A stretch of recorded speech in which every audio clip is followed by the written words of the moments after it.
Military Broadcast Radio, the station that's giving veterans a voice. Find us on the web at mbradio.us. Think of all that time. Every wait in the winter. All that time. No one else saw. Every sprint in the summer. Think of every sacrifice. Early mornings on the levee. Late nights in the film room. Bus rides to playoff games. Every bump in the road. Every moment of ecstasy. Every moment of doubt. Years wondering. Is it all worth it? It's all led to this. Man, I got this. It's a 60-minute drive for a 60-minute game. After all the miles we've traveled, we're almost there. After all the hours we've worked, one more can make us legends. After all that time, this is our time.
Caveman on the line. HG got the stats. No filters, no suits, just facts on blast. He seems like no nonsense guy. Like re-emphasize that for the Saints fans out there on TikTok. Caveman. What did you just say? The rebuild starts right now. Marshawn Lattimore's gone, so the defense, like, we're not getting any better. To the left, got the edge and grind. We break it all Get it into down Smith. like What a pass! That's it! Danielle Smith with the game winner! Oh my goodness! And that is why you have Aaron Fry pass the ball in. We roar from the base to the backfield floor. No filters, no fake control. We run Real the year. plays, Like you have you have the best quarterback in the league, arguably, the best wide receiver in the league, and you've got the best edge rusher in terms of total sacks in the season. You're 4-7, and your playoff chances are hanging on by it. HG on deck, stats loaded and primed. Reading the field. Let's make it interesting. We're making it interesting. Come on. Give us the freaking one. Breaking down ball like a heat wave blade. Oh, let's go! Oh, no. For the business. Did not for the business. We see through the hype. Call out the Warriors.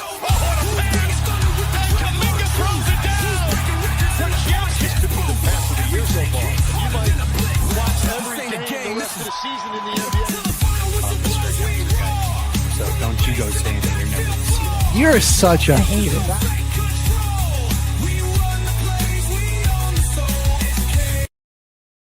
The station where our veterans' voices are heard, MBR Talk. Hey, thanks for tuning in. Welcome, Quack. Program are those of the speakers and do not necessarily reflect the views or positions of any entities they represent. Find us on the web at mbradio.us. For your You are looking live at Till the Final Whistle, everybody.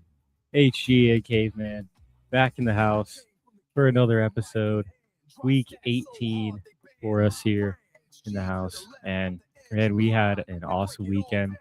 Football, 3 days in a row of some playoff football and high level. I mean, we saw some amazing sports. National champion was crowned Indiana wins the first national championship in school history. And I mean, Kurt Cignetti just got to continue to lay that mold down, and they're building a real program over there now. Football is back in Indiana. It's crazy. It's been since like the 50s. And then the divisional round of the NFL kicked it off. Broncos got the dub in overtime over the Bills. We'll get more into that. We got some huge implications in the AFC Championship moving forward towards the end of that game. Our well-known injury to the right ankle of Bo Nix. And they'll be facing off against the New England Patriots. Drake Maye, man, that daunting Texans defense. He had a tough day with all that pressure getting after him. Still made some amazing throws, made some really clutch plays in what seemed like a really defensive game. I mean, they made the plays they needed to offensively. They're moving on to the AFC Championship. And over on the other side, the Niners got dismantled. We're going to talk about that situation there and what's to come for the Rams. We took out the Iceman, thawed him out. He was very, very clutch until it mattered the most in overtime. And just really tough play there to end that game. DJ Moore not without fault. Yeah, definitely not without fault there. I mean, it's kind of been a case all season for Chicago that, the plays where he's not getting the ball and he knows he's not getting the ball, there's like just a literal lack of effort.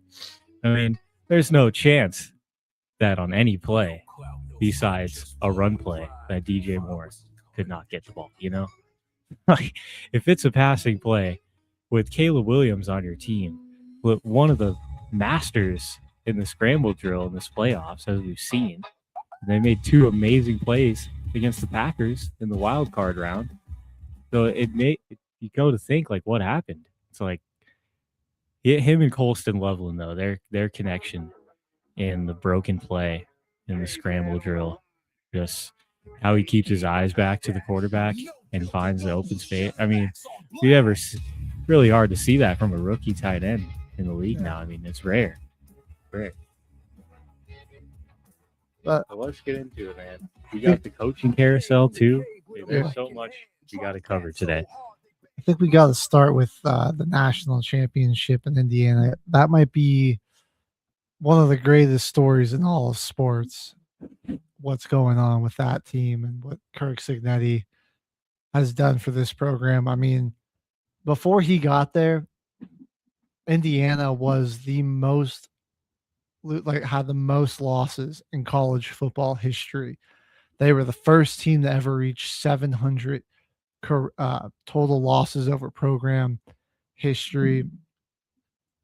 They were easily the worst power conference football team. Nobody took them seriously. They were the laughing stock of the Big Ten.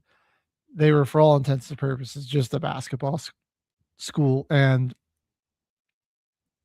has really only previously won 3 bowl games in their entire 125-year history. And over the past 19 days, just under 3 weeks, they've won 3 bowl games, including a national championship. So that's right, Joel. Before Cignetti, the Hoosiers were 3-9 last year, and 2 losses. This year, undefeated season, national champions. And I mean, I was seeing on some posts from like Indiana alum that were like, I mean, they won 16 games this year. They were saying like over a 4-year period of going to school there, they didn't win 16 games total. Yeah, they were that bad. They hadn't won an outright Big Ten championship since World War II.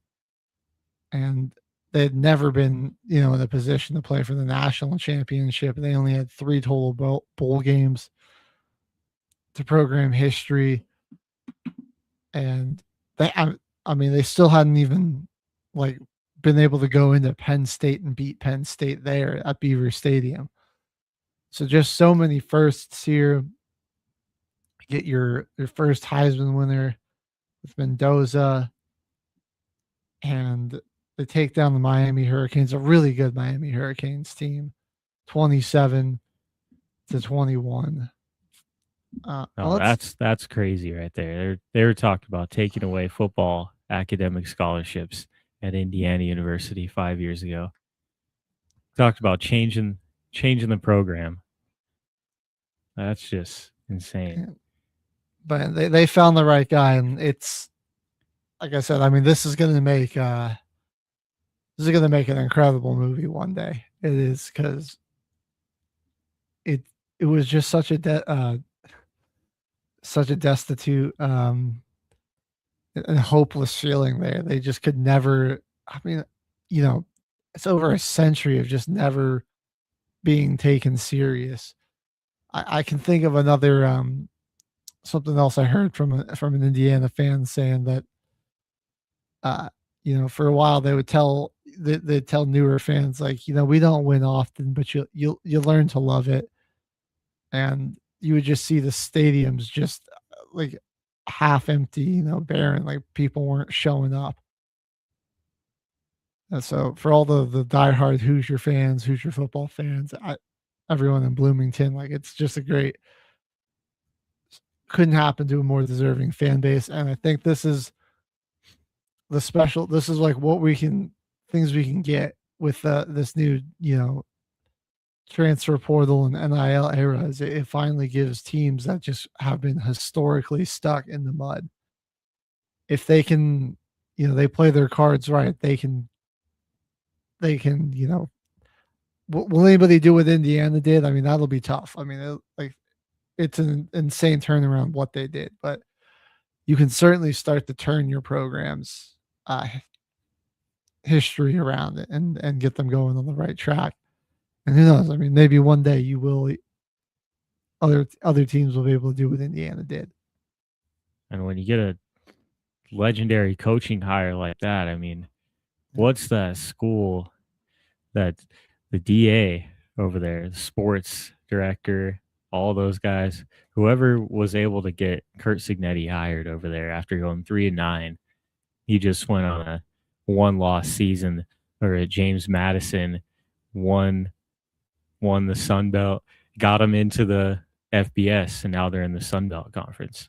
Yeah, that'll go down as one of the hires of the century right there. It was incredible. Yeah, and he was a little cocky in his introductory press conference. He said, "Google me, I win wherever I go." But he wasn't lying. I mean, his only 2 losses since taking over for the Hoosiers were against last year's 2 national championship title game teams. 1 loss to Ohio State, got that get back on them, and I'm sure. Well, we'll see. I don't. Notre Dame will have to run into Indiana in the postseason. I doubt they'd schedule Indiana in their regular season, but yeah, that would be interesting, regular season game. I mean, we're all gonna have to hope for that for next season. I mean, once Notre Dame's schedule actually drops, I think everyone's gonna be looking at that like a hawk to see who they play. And you might already be able to tell if they're gonna have a chance to make the playoffs or not from the preseason. Yeah. Well, let's talk a little bit about Miami and this game and this season. Obviously they had some, they dropped a couple of games to some lower conference teams against SMU and Louisville. People weren't sure, like they were supposed to win the ACC, and then they were at risk of missing it. But I think the committee made the right decision putting them in. Despite those two slip ups, they were clearly one of the best teams in the country. And I mean, they got to go on a bit of a Cinderella run. You had to go on the road to a windy College Station, which is one of the largest stadiums, that can give you one of the largest capacity crowds. Beat them, knock off the defending national champions. coming off a bye. Then you take down a red hot Ole Miss team in the semifinals, but you ran into the perfect storm in the Indiana Hoosiers, and a team that just doesn't really make mistakes. But credit to them turning around this defense that was just putrid last year, and then them having one of the greatest defenses in the country this year. Yeah, Coach Kirk's a little backstory on Signetti here. There we go. Yeah, that's a lot to read. I'll let everyone leave that on the screen for everybody to read. But they're going to have some really talented guys going off in the draft. Obviously, Carson Beck, man, he's been complicated collegiate career because he's only ever lost, I think it was 6 games over his collegiate career. And in 4 of those 6, he threw an interception with a chance for his team to go win the game. That's how it ended for him. I mean, he's no more years of eligibility for him. He's been playing for 7 years now. He graduated 2 years ago. Yeah, he hasn't done any school for the last 2 years, just been playing football and hanging out. I mean, this season, I think he actually did really have to face some adversity, though. Transferred schools, traveled from Georgia to Miami, only really because he got a girlfriend that transferred there, right? And then they got this messy breakup. She goes on a smear campaign for the guy, goes on a bunch of podcasts and basically blows up their whole relationship and kind of says he's a little bit of a D-bag. And the whole internet just starts clowning on him for the entire offseason. And you get into the actual year and everybody's watching Carson Beck like a hawk. We're kind of figuring out if he's going to be ready for the NFL. He faced a lot of adversity this season. Going in as the 10 seed, who wanted Miami in this playoff? Everybody was like, man, there's plenty of other teams you could think of that could be in other than Miami at the 10 seed before this playoff started. And I think there wasn't really anyone better at this point. Obviously not. I mean, I think you look at how bowl season went and how Miami did in the postseason. That was clearly the right decision. Like of the other teams that could have gotten in, that was the right choice over them.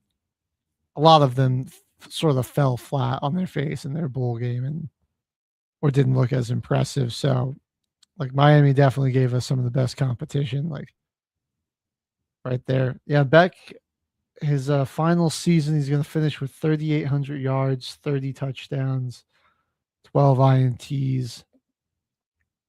Got his team to the national championship, just was never able to finally be the leader that got that trophy. I think it's a couple. Hoisted. I think it's a couple national championships. He was in one at Georgia, right? Yeah, I don't think he was starting though. That was because Stetson Bennett was the quarterback the last time the Bulldogs won the national championship. That was against TCU. I'm trying to remember where he was at before Georgia. I don't know if that's I think he'd always been at Georgia, honestly.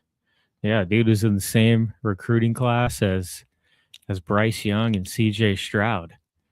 And CJ Stroud only about to start his 4th year in the NFL next year. So it's about time we finally got to see, the end of Carson Beck's career on a real unfortunate ending.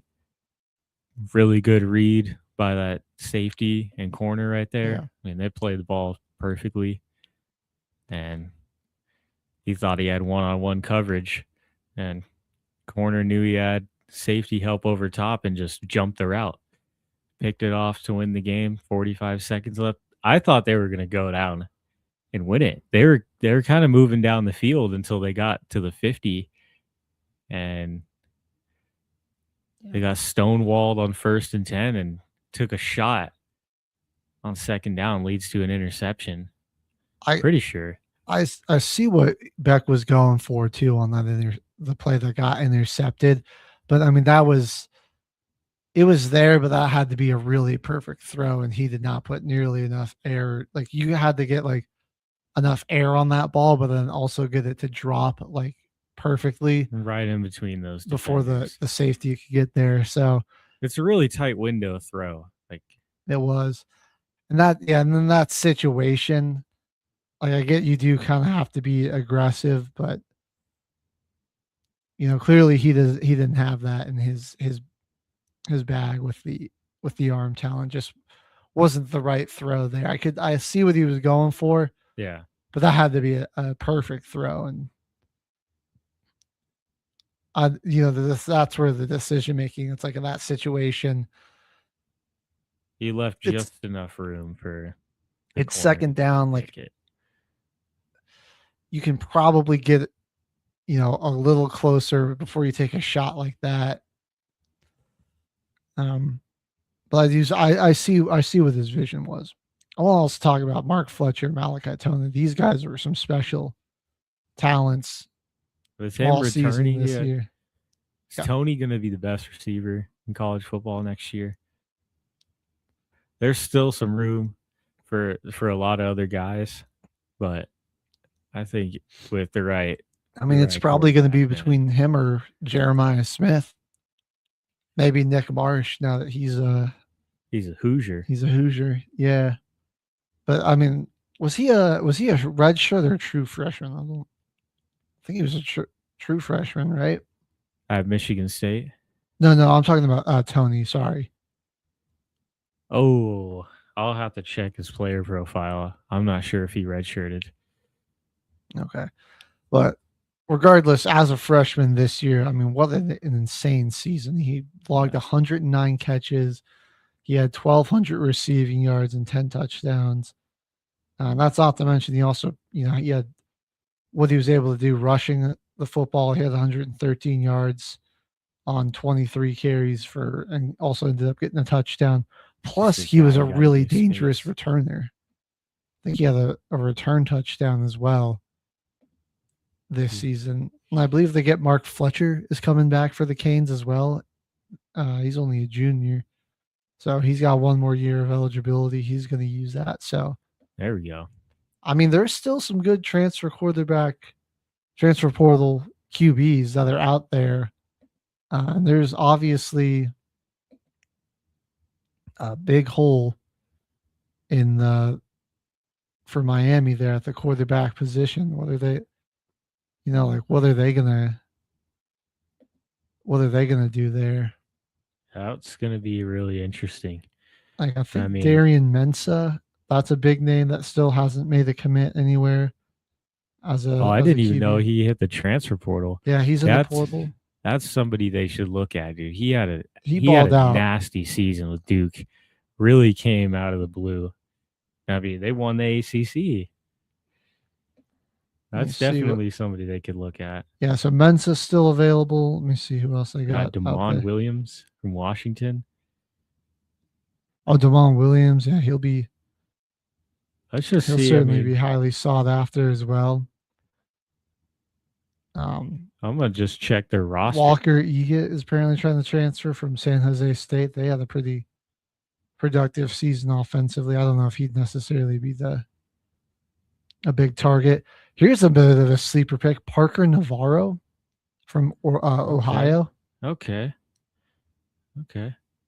Looking at their current roster, they actually have a lot of quarterbacks here. Holy crap. So they got this dude, Judd Anderson, Joe Borkers, Vinny Gonzalez, Ripley Luna, Luke Nickel, and Emery Williams. And none of those guys are above a sophomore in class. No, they must be looking to dwindle down these numbers a little bit before they even come to a decision too. And that's a lot of guys. Judd Anderson, though, is freaking 6'6", 220, going to be a sophomore next year. It's intriguing what's going to happen there.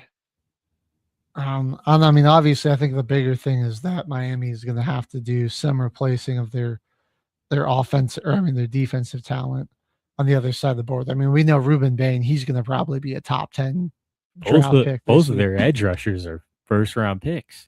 Yeah, pretty Mesidor's much. certainly going to go. What's the big nose tackle they got there in the middle? Ahmed Moten. He's only a junior. Potential that he comes back, but I think he might come back there. Trying to remember who in their secondary is a senior. Keontae Scott. He's going to be going. Fantastic corner there. I mean, they might want to move on from Ethan O'Connor. He was really getting targeted late in that one. He was battling though. He was. He was going against the Heisman and getting one-on-one looks against their best receiver in the postseason, that Becker guy.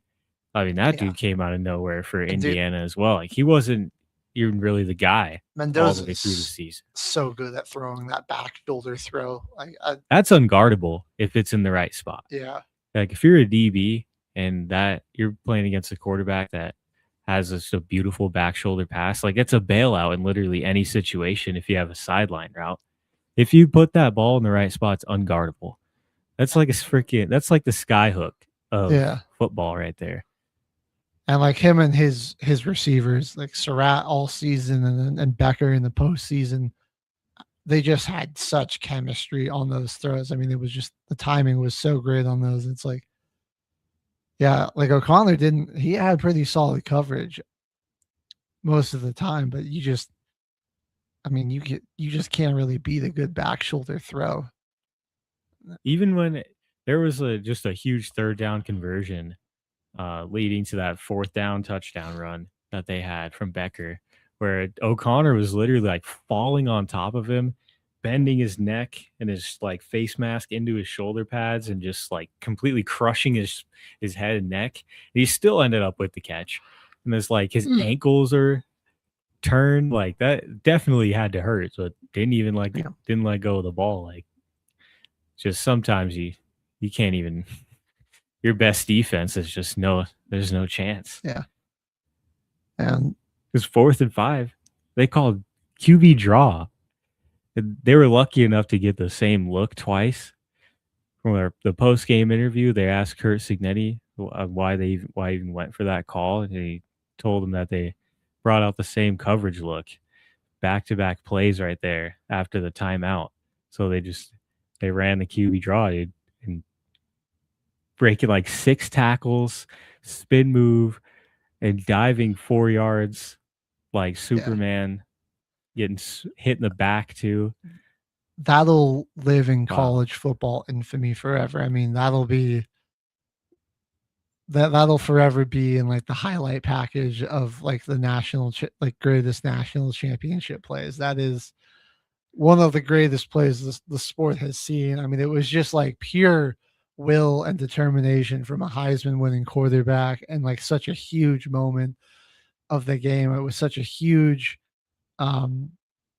risk to take that. I mean, when you were in field goal range, and he had the first down. He got first and goal and didn't even go down. Right, like that just was pure determination by Mendoza, and like that was kind of like this guy deserved the Heisman. Like when you look at it, like I think like the Heisman, you really have like 2 options. You've got like the guy that's having like a historic dominant season, or you look at like the guy on the best team in the country that just, when the moment's the biggest and when they need him the most, like he just delivers. And that's what Mendoza did for them all year. This is an exceptional football team that like gets it done at multiple levels.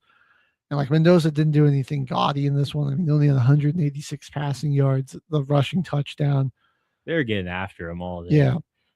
He took some brutal shots, but you look at, I mean, 4th and 3rd down conversions, just him delivering some big time throws. He kept the football safe. That was crucial. And then the 4th down run to put his team up by 10 late in the 4th quarter when they needed him the most. Like that was when he played his best. Literally, my main takeaway from this game is that in the last few years, This genuinely felt like a national championship game. Like it actually felt like every single player was putting their entire life and their whole entire like bloodline on the line for this game. Like there was so much at stake for these players. It felt like it was just more. It was so much more than just a game for everybody out there. It was beautiful to watch. Like Indiana, you're looking at like a complete team. Mhm. Those two running backs going crazy all day long, but still the defensive line of Miami was able to go in and get some stops, keep this game close, and still have a chance to win it at the end. Like it really felt like a battle. Like despite all the big plays, big moments, there was still like times where they got stopped. Times where the defense showed some will to fight and got a stop. It was really back and forth. Everybody had momentum. It was 17-7 in the third quarter after a blocked punt touchdown from Indiana, and Miami goes 14 plays down the field for a touchdown. Right. Incredible answer. Makes it a 3-point game, and like they're not even out of it. And that leads to a 4th and 5 touchdown run with just if there's a will, there's a way. Like if you saw the camera angle from the photographers that were on the sideline, like right underneath the goalpost, the only running lane he had available, there is this entire sea of white jerseys closing in on Mendoza. There's got that Caleb Williams, Michael Jordan logo for his overtime throws against the Packers. Now we got Mendoza stretched out, diving in the end zone on 4th and 5. Superman lunge. Right. That's gonna go hard as a wallpaper here in a few months when the editors get their hands on those photographs. This felt like a college football playoff game. I mean, I'm trying to think about this. Was certainly the best one we've seen probably this decade. I'm trying to I mean, like it was the game. Yeah. Too.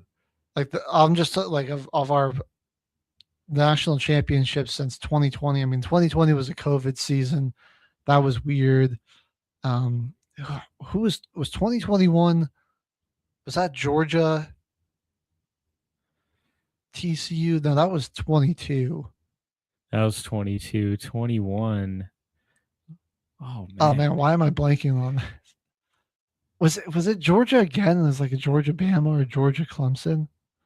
Hold on, I'm gonna I'll look this up. The 2021 national championship is a Mandela effect until the final whistle right now. None of us can remember who was even in the game. Oh my God. It was Ohio State and Alabama, but that was all it was. Oh, it wasn't Stroud? But it wasn't a memorable one because the Tide won that game 52-24. You had okay. No wonder we forgot. Yeah, like that. So that wasn't good. Like 2020, who even was that too? I don't remember that one. I don't think it was very memorable either. Like they had kind of fallen off after the LSU's dominant run. I guess technically that was LSU finishing off their 2019 campaign. Yeah. And then 2021 was the winner of basically the 2020 season. So yeah, I mean, like that was a special team. So that was kind of a cool with the 2020 national champion, just like that historic run. But again, they destroyed Clemson. Alabama destroyed Ohio State. Then you had TCU took one of the worst beatdowns I've ever seen in the national championship game. Clemson and Washington not Clemson, Michigan and Washington had some intrigue going into it because it was the Pac-12's final year. But then like Michigan just dominated for so much of that game, and that ended up being a blowout. And then you finally had Ohio State Notre Dame was a pretty solid game. But it was like Notre Dame just couldn't quite really close the gap. It felt like that whole game. So while it was a fun kind of back and forth game, like it never really felt like that game could slip away from Ohio State. Not the way like this game felt like, like in the final moments, it really could go to anybody. Like this was really a return to some of the great national championships that we had kind of been lacking over the past 5 years. I think that's another great thing about expanding the playoff is a team like Miami would have slipped through the cracks. We never would have known if it was a 4-team bracket. Like, sometimes like a really great team, even in college sports, they can drop a game, and it's like they drop a game that they maybe shouldn't or whatever, but they won enough and they still fit the criteria to make it to a 12-team bracket. And I'm actually all for expanding it to 16 as well. I think we could. That would be kind of cool. Right, because it's still like there are still some teams that are kind of getting left on the fringes that I'm like, I think would still deserve a shot, But like the 12 teams doing good because like a team like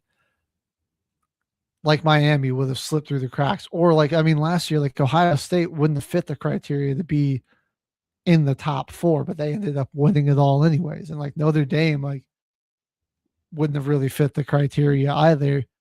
But they were the other team to go. So it's just like we're getting more fantastic matchups. I mean, yeah, there have been some blowouts still, but I mean, the Ole Miss game against Georgia, that was incredible.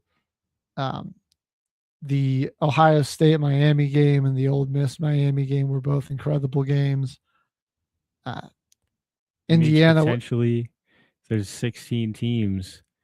Maybe the Alamo Bowl turns into one of the playoff games. That one's kind of your biggest bowl game for the teams that aren't in the playoff every year. Usually your Alamo Bowl, those kind of games, your ones on New Year's Eve, kind of when the playoffs are. You'd have to think of 2 more, 3 more bowl games with some good history. Usually there's some solid teams that play in those to add into the bracket every year, which just means more room for more of those fun bowls like the Xbox Bowl and the Pop-Tarts Bowl. Right. They can get added in more for everybody else. Yeah. I know. I wouldn't even be opposed to that. If there are more teams going into the playoff, create more bowl games. Like, I don't see any problem. I mean, I need to see Colorado. I would love to see Deion Sanders coach a Pop-Tarts Bowl. Oh, yeah, it would be great. Yeah, that one, as cool as the Pop-Tarts Bowl is, that can't be a playoff game. That's got to be be a playoff game. I think I like saving that for like 2 of the best non-playoff teams in the country. Like that's because it's super. It's so fun, but also like it gives like you also get a great game out of it. Like I think like you could probably add like maybe the Music City Bowl. That could be potentially another one. The Citrus Bowl, potentially. That's got some potential to be a good. Oh yeah, true. A good substitute. Which the Duke's Mayo Bowl. That's got to be a playoff game. What was Arizona and SMU's bowl game? That's that was the Liberty Bowl, I believe. Oh, okay. Yeah. I was going to say that one, but I think that one's newer. Oh no, that was the Holiday Bowl. Oh, there. I do think that's newer too, actually, because the Liberty Bowl has been around. That was between Cincinnati and Navy. Maybe that one be a potential playoff bowl game. Yeah. Drop it in the comments. Outside the Cotton Bowl, Sugar Bowl, the Fiesta Bowl, and all those Orange Bowl, Rose Bowl. What's some other college bowl games that got good history behind them that could potentially be in the 16-team playoffs? The Snoop Dogg Bowl. Oh, heck yeah. There we go. Heck yeah. I'm trying to. Do we head over to the transfer portal a little bit? Let's say, yeah, let's take a look at the transfer portal. I had some of the top signings open. Look ahead to next season. I mean, I guess one more just note to put on this college football season was I think this was a really fun one. It was just we saw we had one of the greatest stories in all sports, and I'm really excited to just see what the Hoosiers do from here. Like, I don't think they're done by any means. Oh no. I mean, you go and get Josh Hoover and Nick Marsh, one of the top receivers in your conference, with a strong arm quarterback. You get a speedster with them for the next season. I mean, it looks like they're just reloading. Yeah.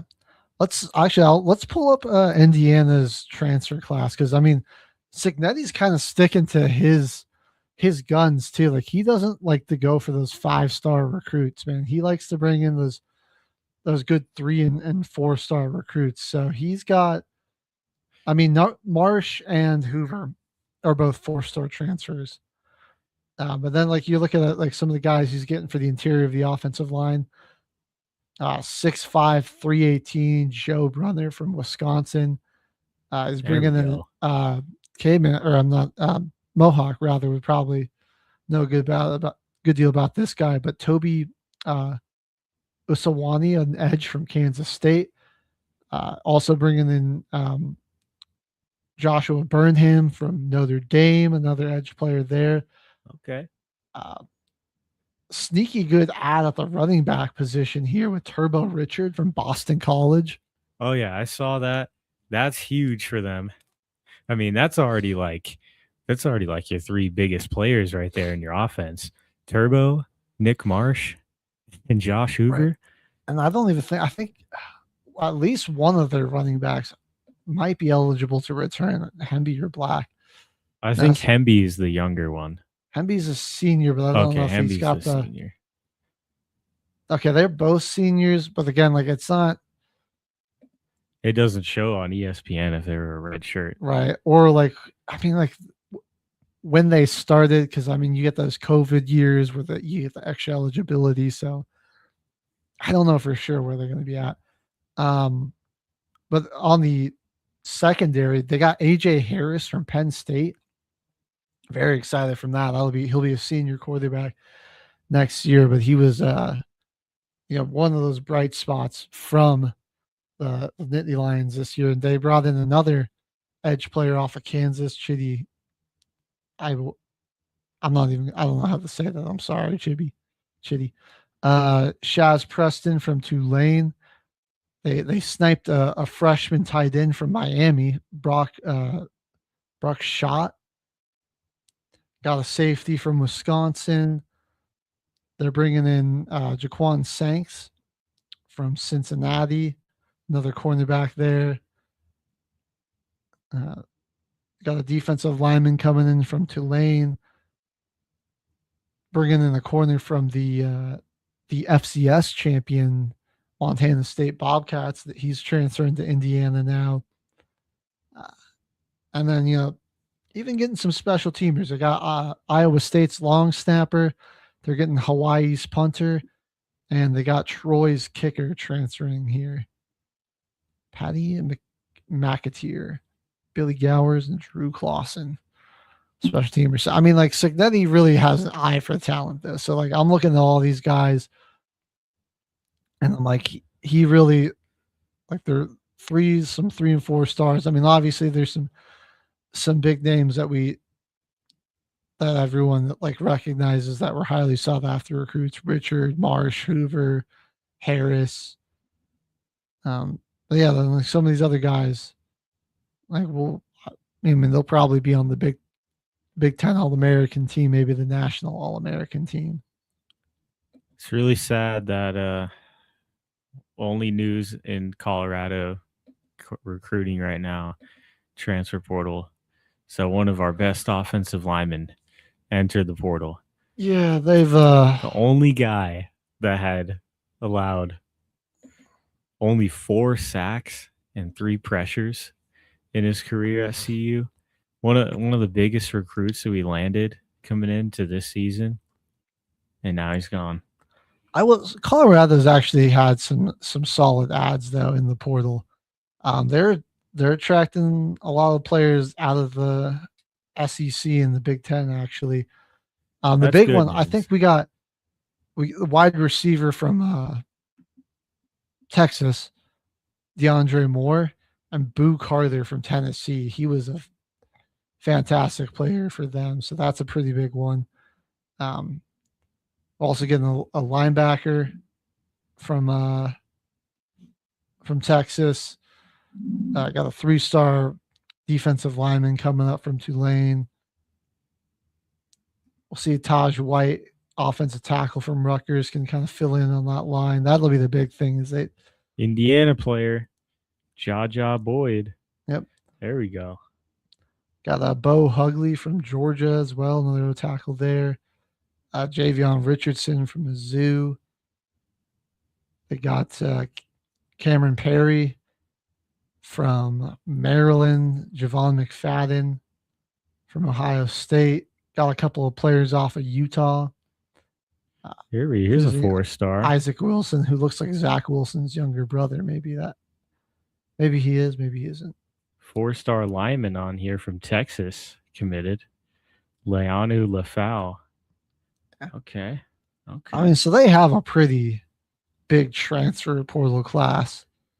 All right, yeah, our outgoing transfers. Jordan Seaton obviously hurts us. But, I mean, from there, it's really DJ McKinley sucks. Him going to Notre Dame. That's one of our best corners.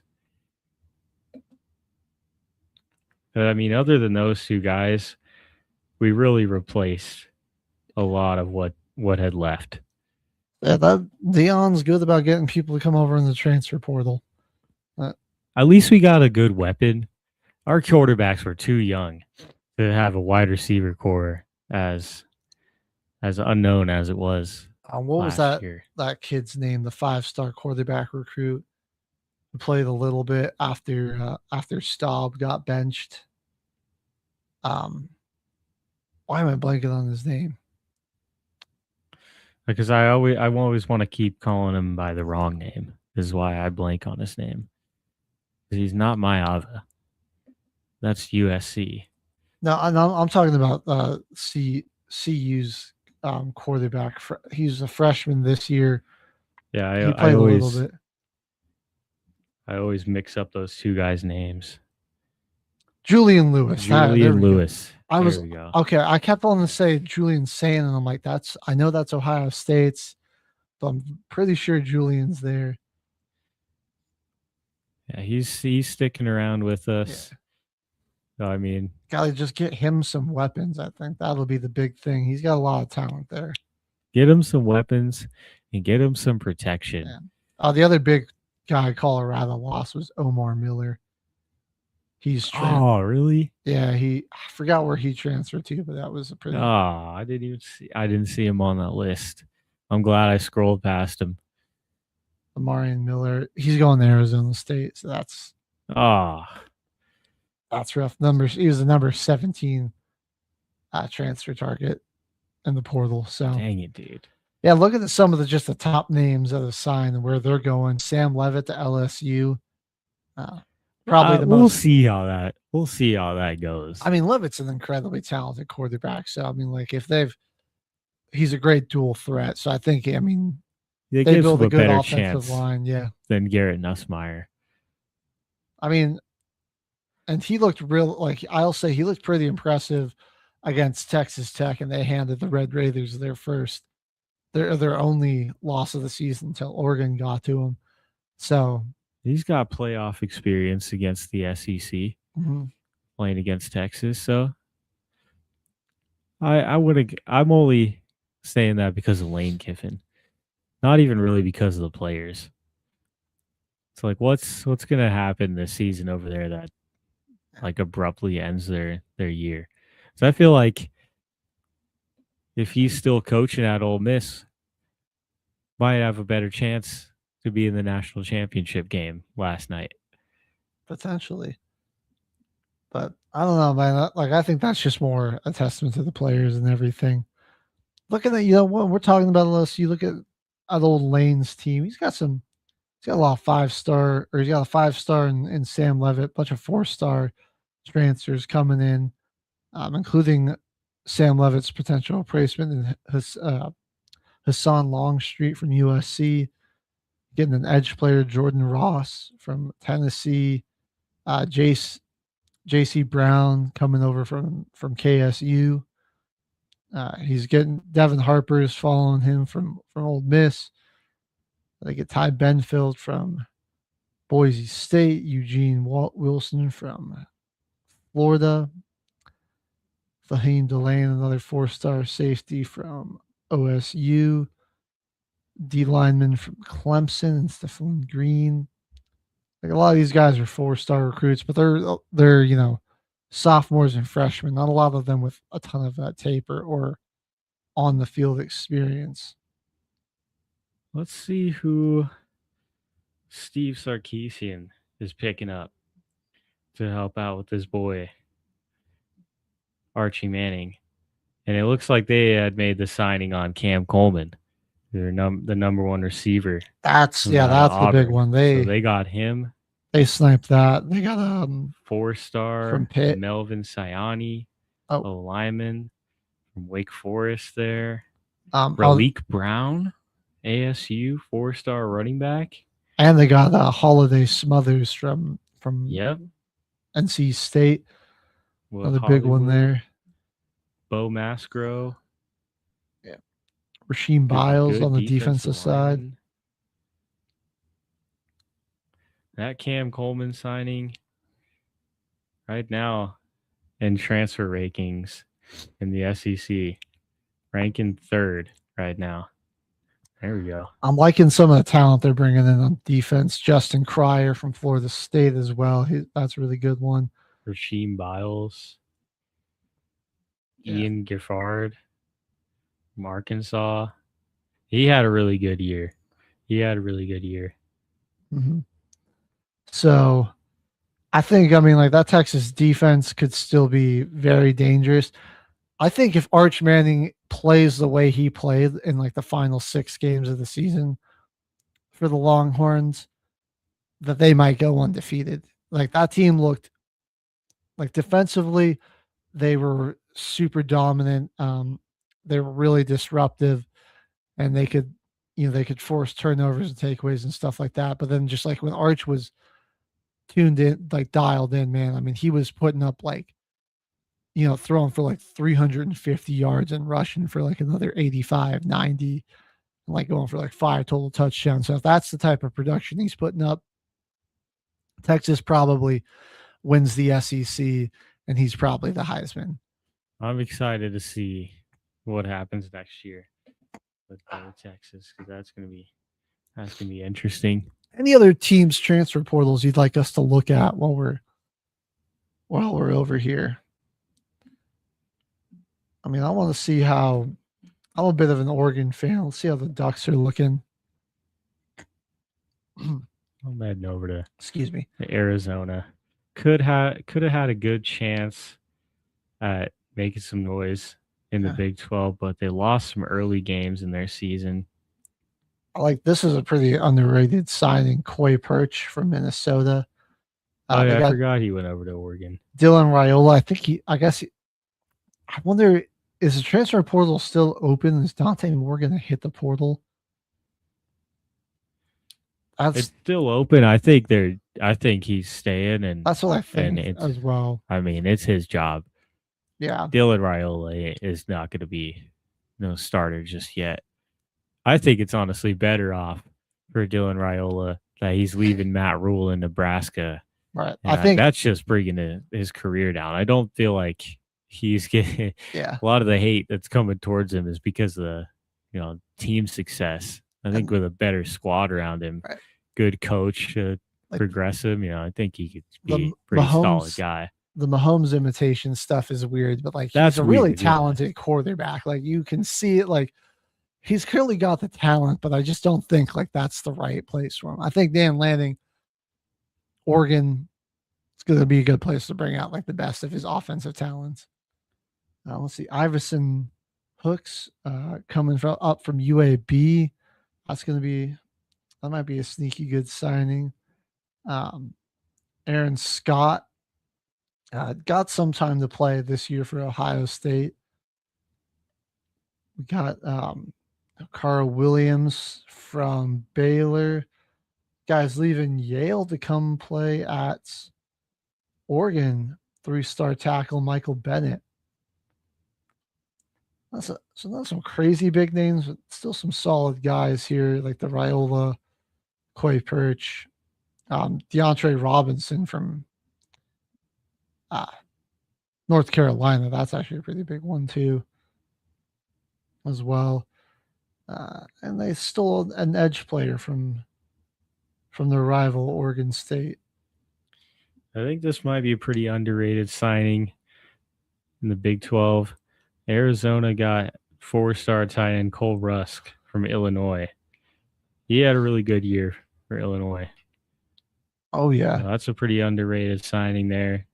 It's the more weapons for Noah Fifita. I mean, that's a team that likes to run the ball, too. They come out in a lot of big personnel sets. So looking like they're building a nice. Got DJ offense. Jordan from USC as well. That's a nice little signing there.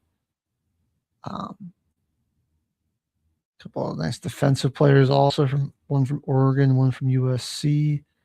Malcolm Hartzag from Nebraska. I think these guys are some seniors that they're probably looking to play out their final year of eligibility. Hartzog, Lee Mullet from UConn, Cooper Blomstrom from Georgetown. So like some guys that are just probably looking to put on a show on a bigger stage in their final year of eligibility. I kind of like that for a lot of veteran guys coming in, getting that chance. I mean, that helps a young team, and you got guys that you want to develop too. So, yeah, I mean, Big 12 always feels like it's wide open. Obviously, the Texas Techs, they got their oil money, which will be that's tough to top. But yeah, I mean, Arizona could certainly make some noise. I really don't think they're too far off from being the similar team to what they were last season. Looks like so far biggest signing for Texas Tech though. Nice interior offensive lineman from Louisville, Jordan Church. It looks like they were able to flip a guy as well. I think you're missing their Virginia. Their biggest signing is getting Brendan Sorbsby. I think he was the number 2 quarterback in the entire transfer portal. Sam with it. Yeah, so that'll be huge for them. I mean, he'll fill right in for Morton. I think honestly, is Cameron Dickey coming back? I think Dickey's only a junior. Might be wrong about that, but the way they ran the football this year, and like Sorbsby is definitely more of a threat with his legs. And that could just be an interesting wrinkle in their option offense. Right there, they got a 4-star wide receiver from Auburn, Malcolm Simmons, as well. Look at that. They got a solid recruiting class as well. Not too many guys yet, though, and they're not spending all the oil money. Mm-hmm. Definitely looking to spend it on the right guys. And getting a good offensive lineman, one of the best quarterbacks available as your guys graduating, and you're molding something together there for the next season. So, definitely something for the fans to get behind there. No little chance for Brendan Sorsby to get outside of Cincinnati, get a nice fully built up team behind him. Well, let's take a look at some of the top guys that they left still haven't signed. Right now, I think the biggest one, you've got Princewell Umenuelium from Ole Miss. He hasn't decided on a team. That's currently the number 3, right? 3 ranked player in the entire transfer portal. Jordan Seaton, RIP for the Buffs. He still hasn't signed anywhere.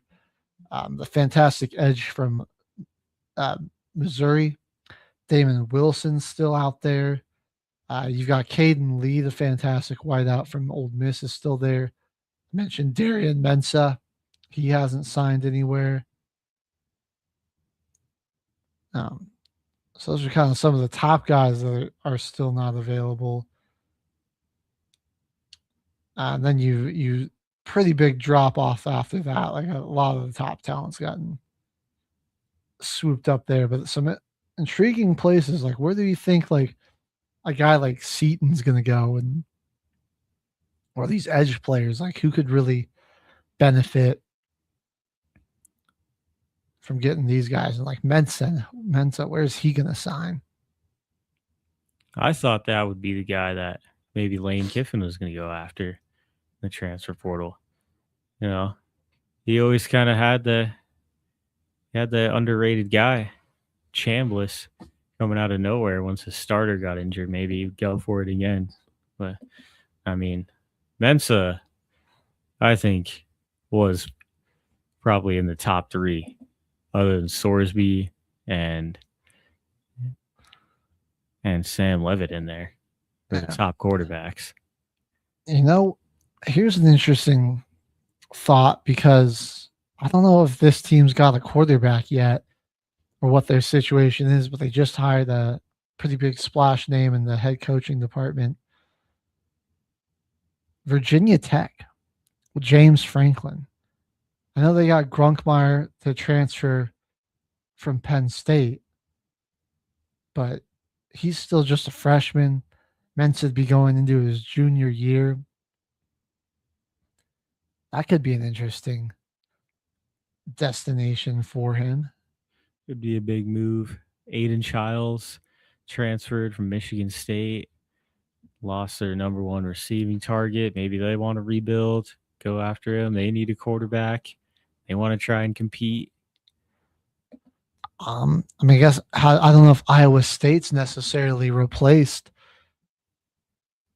Rocco Becht. That could be a potential big spot for him. Same with Arizona State, though.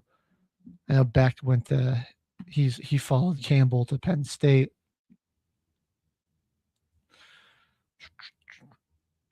Has Florida? I wonder if they filled in their quarterback need. Obviously, you've got John Summerall coming over there. DJ Lagway is out. Going to Baylor. Yeah. I don't think they've gotten a quarterback here in the portal yet. Again, it's another freshman that hasn't really played, Aaron Philo from Georgia Tech. And so, I mean, it's like, yeah, maybe you want to go with, you've got that guy, but I mean, like Mensah's a pretty, like you've seen the product on the field. Like you've seen what he can do. That's another guy that I think, yeah, you could use. I mean, this one's a little bit out there, but they had a lot of struggle at that spot. Michigan. I know they did bring in Braden Fowler Nicolosi. They've got what's his name? Underwood, their true freshman QB, who played all right there. But I mean, you've got to deal with Indiana. Ohio State's still going to be good. Washington's always scrappy. You've got USC in there. And I believe Mayava's coming back for another season, right? So I believe so. You definitely need a quarterback that's capable of some big production. I don't know if Fowler Nicolosi or Underwood are that guy, but Mensah could be that guy for sure. That's probably the biggest, one of the most intriguing name out there. Like that's the biggest quarterback we've got available still in the transfer portal. So we'll see where he ends up going. And we'll just keep an eye on the portal as that comes to a close. When does it officially close? Is it at the end of January? I think they got a little bit more time than that, honestly. But I think it might only actually be a 4-week period. So it opens up January 6th. I mean, even on that first day, there's 4,500 players in the portal. And then by like the first week, there's like 12,000 guys that were wanting to transfer. Yeah. So it might just be the 4 weeks. So I mean, they're getting picked up pretty fast. It is chaos. Yeah, I'm just surprised some of those, like that's like we have 3 top 10 rated or ranked transfer targets, and then or actually 4, Mensa being at 10. You got Wilson at 6, Seaton at 5, and Princewell at 3. So that's still 4 top 10 guys that haven't signed yet, but I mean, I'm sure they have offers out the wazoo. So we'll see where they're going to probably sign really soon now, especially since the season's over and all the dust is going to begin to settle. Like the transfer window is only open from the 2nd. And the first day where you can offer is the 6th, and then it runs to the 16th. Then again, I mean, you could still pretty much just decommit from your school and walk on somewhere else, commit somewhere else still. And there's still like the opportunity to change schools there, but it's only that 2nd to the 16th. Okay. Yeah, before that last day, like 12,000 people were getting ready to hit the transfer portal. All right, well, one final thing we'll look at before we sign off here. Who are some of the top-rated transfer classes in the country? Well, right now, Texas Tech is ranked number 1. The Hoosiers, fresh off the national championship, are number 2. You got the Aggies, number 3. Louisville at number 4 rather. And Virginia Tech rounding out your top 5. LSU at 6. Houston at 7. Texas at 8. You've got Arkansas at 9 and Notre Dame rounding out your top 10 with the index score of 31. So those are your top-rated top 10 transfer classes so far. Well, that's going to put a nice little bow and wrap on the college football season, and we're on to the off season now. And looking forward to what all these teams do as they finish up their recruiting and their transferring. But don't go anywhere. When we come back, we still got the NFL postseason to talk about. Championship weekend is set. We had some fantastic divisional round games and a coaching carousel that continues to grow and change. So stay tuned. You're watching Till the Final Whistle, Football Frenzy here on Military Broadcast Radio.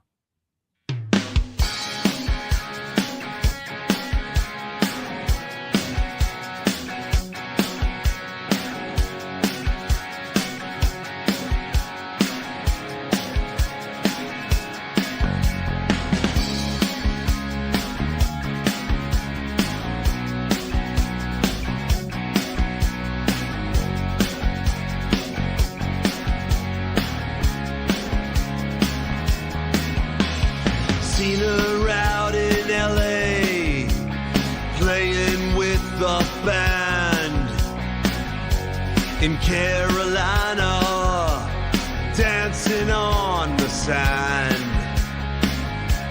She's a star that's slipping through my hands, like the ones that fell on Alabama.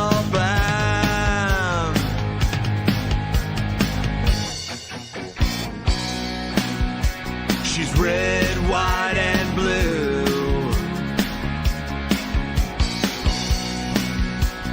Red, white, and blue. She's my kind of girl, 'cause she's red, white, and blue.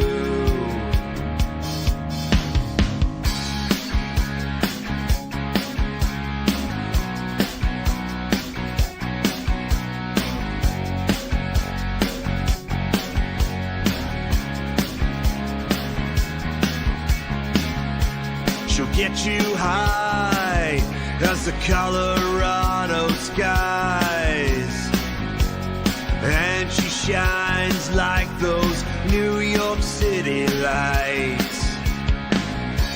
As tough as Texas, and brother, she just might knock you to the ground if you start a fight.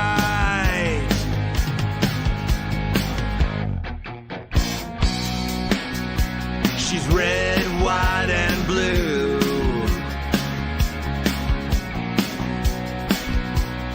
Red, white, and blue.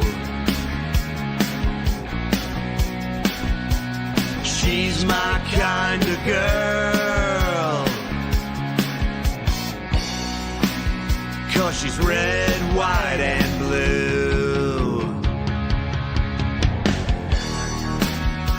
She'll wait there in the harbor, holding up her light.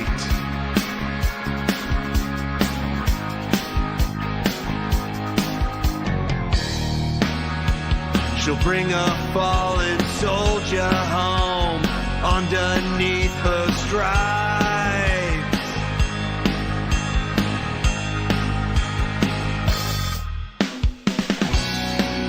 She's red, white, and blue.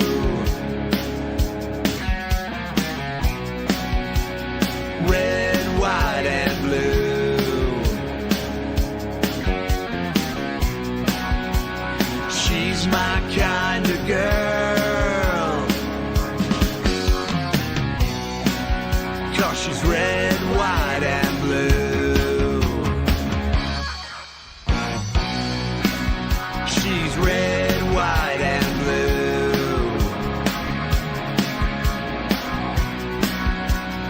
Red, white, and blue.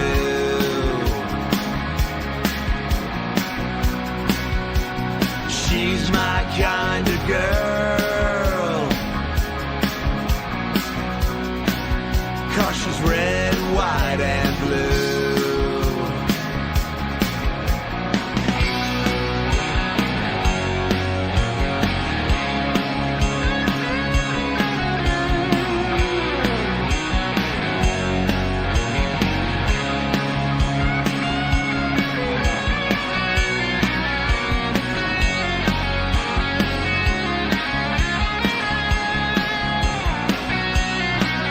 She's red, white, and blue.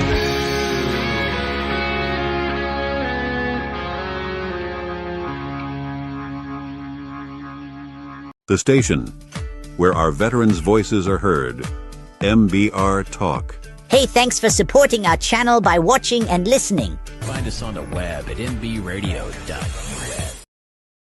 All right, everyone, you are looking live at Till the Final Whistle, ready to get into that divisional round weekend of the NFL. I mean, this is where we saw real playoff action get kicked off.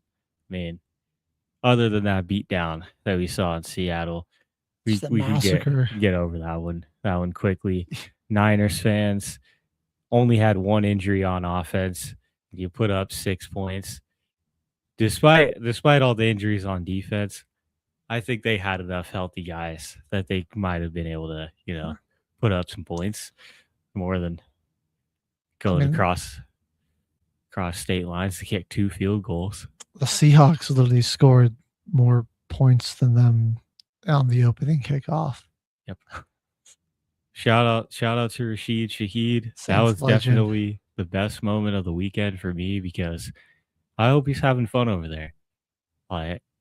Watching him run down the sideline, getting flashbacks from that Giants game when Spencer Rattler hit him on the deep bomb up the seam for the touchdown. Reminds me of the speed. Like, if only we started Tyler Shuck sooner. Yeah. We might not have had to trade that guy away. But I hope he's having fun over there. Credit to the Seahawks GM, whoever he is, too, because Shaheed was quietly like one of the better acquisitions at the trade deadline. Like, he hasn't done a ton from the receiving game, but you look at like that explosiveness that he's brought to their return game. I mean, that first that punt return that completely flipped the momentum of that Thursday night football game against the Rams, and then like starting off the divisional round with the bang and the house call. And his quiet work in the receiving game was like big late game catches on like long third downs where he would be that option for Sam Darnold. I mean, he had some really big catches in the regular season after the trade deadline to secure some wins for Seattle. And they got that Thursday night football against the Rams. The game-winning drive. He had a huge catch on 3rd and 15, just finding the open spot in the zone or right at the sticks for a first down. And he's been kind of a weapon in the run game too. They like to bring him around in those jet motions and then like give him like those sweeps or even just use him as a distraction, because like you do have to honor his speed, and like if he's going to get the football, you can't just let him get to the edge because he'll torch you. So I don't know who allowed it, man. Who allowed the number 1 seed in the NFC to just go out and trade for one of the fastest guys in the league? What the heck? What the heck are we doing? What are we doing? Well, I'll say Sam Darnold, the Seahawks did. There were a lot of questions about how he was going to perform in the playoffs, and they did everything in their power to make him just a game manager. This guy goes 12 of 17 for 124 yards and 1 touchdown. Kenneth Walker. To describe this game is like K9, Charbonnet, that ground game eaten. And a lot of it was just Charbonnet because K9, not Charbonnet, K9. Charbonnet is actually unfortunately done with the season-ending leg injury. I believe it was an ACL tear that he sustained in this game, which is unfortunate. But Kenneth Walker probably had the best game of his career when you consider the stage and everything. His 19 carries for 116 yards and 3 scores really helped propel this team to a victory. Darnold tossing a touchdown as well. But again, I think this has really been the story all year. It's that Seahawks defense. It's certainly the best in the NFC, might be the best in the NFL. You know what? I'm going to just say it is the best in the NFL. I mean, the speed and aggression on which they attack teams and their ability to force turnovers. I mean, the 49ers coming into the final 2 games against the Seahawks, they have been scoring points at will on people. And we're averaging, I think they were averaging like close to 40 a game in that like stretch after Purdy finally got healthy. That's the difference. And their 2 games against Seattle, they've scored 9 points. Statistically, the best defense is Houston. When it comes to actual putting the pads on and going to play on Sunday, the best defense is the Seattle Seahawks. Just because how they play. Like you were saying, they get after the football. Everybody that wants to tackle. Like, this game was just, it was ugly to watch. It was ugly to watch this massacre. I mean, Purdy was running for his life. He wasn't great in this one, but I saw Next Gen Stats said that Brock Purdy ended up running a total of 413 yards in this game just from scrambling. Half their snaps on offense, instantly the pocket breaks, and he would have to either step up and try to take off, throw it while getting sacked, or roll out instantly to the left or the right. Yeah. There was no protection. It's kind of incredible that he only ended up getting sacked twice. And he only fumbled once, too. I mean, it was Tungus and Juszczyk that put the ball on the ground the other 2 times.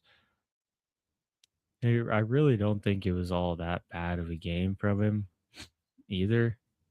It just wasn't a lot he could do. What were they supposed to do? They didn't even get into the red zone one time.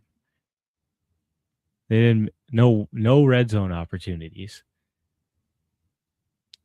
Right. And like even when their defense got stops, I mean, it just they could not get anything on this Seahawks defense. And that's where I was like putting it is like, this is the best defense in the league because they just from the gate were just all over this 49ers team. I mean, all of their points came in the second quarter as well. And this guy's a rookie, but it's kind of could be safe to say that he's one of the best safeties in the league with Nick Amenwari out there. He can really do just about anything on the field. He can cover the best guy, man coverage. He can come out of the deep backfield and get into coverage and lock somebody up. Come down and make the hit on the guy in the flat. He can play in the box. He can come off the edge. He can be in the middle as a linebacker. Like this, he really does just about anything that they need him to do on the field. Yeah, he's been a total X factor for him. I mean, you can line him up anywhere. He's big enough to cover your tight ends and fast enough to keep up with wide receivers. He's great run support. It's just there's nothing this guy can't really do, and he was able to recover another fumble in this one. And another guy who I think needs some love is Ernest Jones. This guy has been fantastic for Seattle all year. Ended up coming up with an interception in this one, had the pass deflection, 6 tackles as well. On the season, 5 interceptions for him. Got in on half a sack. He had 60 tackles. But honestly, he might be their best cornerback. And that's crazy to say because they have Devin Witherspoon on the other side. But they just got those are 2 fantastic cornerbacks right there. And then, Amenwari and Kobe Bryant, Julian Love. That's secondary. That really is the dark side. I mean, all of those guys are playing. They play super high level football. That's part of the reason Seattle's just been so dominant. And I mean they're just taking all the can Darnold perform questions out of the equation, and getting it done with their defense and running the football. I mean, 175 yards on the ground. It'll be interesting to see. He still threw a touchdown pass in the game. Yeah, I mean, like I said, when you got a pocket passing quarterback like Sam Darnold, I mean, this is going to be that's going to be your bread and butter in the playoffs. All season long, the Seattle Seahawks are really manipulating defenses by coming out in 12 personnel, not too many receivers on the field, and passing. When they came out in those big sets like that, the defense obviously is going to try to match it and go into something more than likely would be nickel. Right. Would be a better run defense there. I'll also say they would go into that set and pass all season long. Now they're just going to line it up hat on hat and still beat you either way. Like, it doesn't. This is honestly probably what they wanted to. They've been wanting to do all year long. I'll also say, I mean, there weren't like a lot of opportunities for Seattle to pick up lots of yardage because they had so many short fields. You take like all the takeaways, there's the interception and the 2 fumbles that they recovered. So that's 3 takeaways right there. But the Niners were also 0 for 4 on 4th down. So like, I mean, that's 6 times where you're working on a condensed field. So, and it's like with how well they were running the football. I mean, I think they were averaging like 5.3 yards a pop. So, I mean, you're basically you're getting halfway to a first down every time you run the football. There really weren't that many reasons to have Sam Darnold drop back. Even with this limited 49ers pass rush, I mean, like they were dominating them with with just a power running scheme. I think Seattle wants to run the football first too. Like they struggled with it, and that's why they threw a lot out of 12 personnel this year, and why they had some struggles running the football early in the season. But they've really got that going now. And I think this is exactly the type of game Seattle wants to play, where they're going to run the football and then they're just going to sick their defense on you. And good luck. But I'll say they got the power run going right now. Then the one man that didn't really work all too well against in Seattle was Matt Stafford, who went in there and threw for 457 yards and 4 touchdowns. And I mean, Seattle, there was a good comeback, but they also got lucky. I mean, they had some weird calls go their way. And again, I think they were the right calls. But I mean, those are some fluky things that happened that are probably not going to happen again in the NFC Championship game. So we did see Sam Darnold answer the call in that one, but I think he is going to have to do a little bit more in this one. He's certainly going to be facing a tougher pass rush in LA and a much better run defense. So they're going to have to. I don't foresee a blowout. I think the Rams are too good for that. So this was I think this was a 49ers team that really exceeded expectations. And, I saw them as like a fringe wild card team to like a first round exit with how many injuries and everything they were dealing with. So I think to even get in and go win a road playoff game in Philadelphia was pretty impressive in its own right. Yeah. And they exceeded expectations. So it's like a good year despite everything that they faced. It's tough that it ended this way, but 12 wins through all the injuries and you got the playoff win. Yeah. I think you can hang your hat on that. I mean, like, hopefully your team can stay healthier next year. They'll definitely be dangerous. But yeah, this NFC Championship is not going to be close by any means because the Rams are also coming red hot off 2 road playoff wins against the Panthers and the Bears and some pretty tight games, but games that they played out perfectly where they got their offense that possession. Right. But they were able to make that play. Yeah, to win the game. They're hanging around in these games and they find a way to win them late. And I think that's just a testament to, I mean, Sean McVay, winning late despite on the road? Being like, he's only like 42 or something, but he's one of the most experienced coaches in the NFL because he got hired so young. Stafford, veteran quarterback there. You've got some vet coaching staff guys like Don Shula, the defensive coordinator. Kyron Williams has been doing this for a while. Puka's going into year 3 and really hitting his peak. Devontae Adams, Colby Parkinson, Tyler Higbee, their offensive linemen like Dotson, Jonah Jackson, all these guys have been doing this. I mean, they got some vets on defense as well versus starting to really come into his own. So it's just it's a team that's just, it's got a lot of experience. They know the talent that they got there, and it really doesn't matter whether they're on the road or at home. Like, I don't think LA has a tremendous home field advantage. So it's like they're not. It doesn't really matter where they play. Yeah, they're just a team that's like, we're gonna just have to go in there, whether it's on the road or at home, and get the job done. Yep. I think hopefully, I feel like this NFC Championship game is going to have the same effect that the National Championship did, because both of these teams are going on really good runs.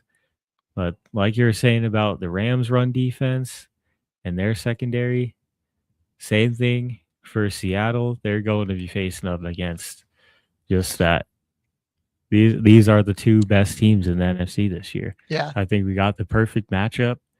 There's no BS this year in the playoffs. I feel like we're watching really good officiated football, and we're going to talk about the Broncos-Bills game because we'll save that one there's for plenty last. in that game. I've got a lot to say about that. And there's a lot that I'm probably good.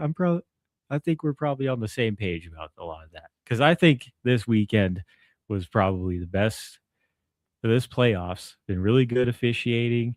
We've seen good football both teams playing at high level in every game, except for the Chargers and the Niners in this one. Mm-hmm. But that's. Well, do you want to wrap up the NFC divisional round and then talk a little Bears Rams? Let's go over to the Bears and the Rams game, because this was another incredible game, and I'll start with Chicago. I know Caleb Williams had 3 INTs in this one.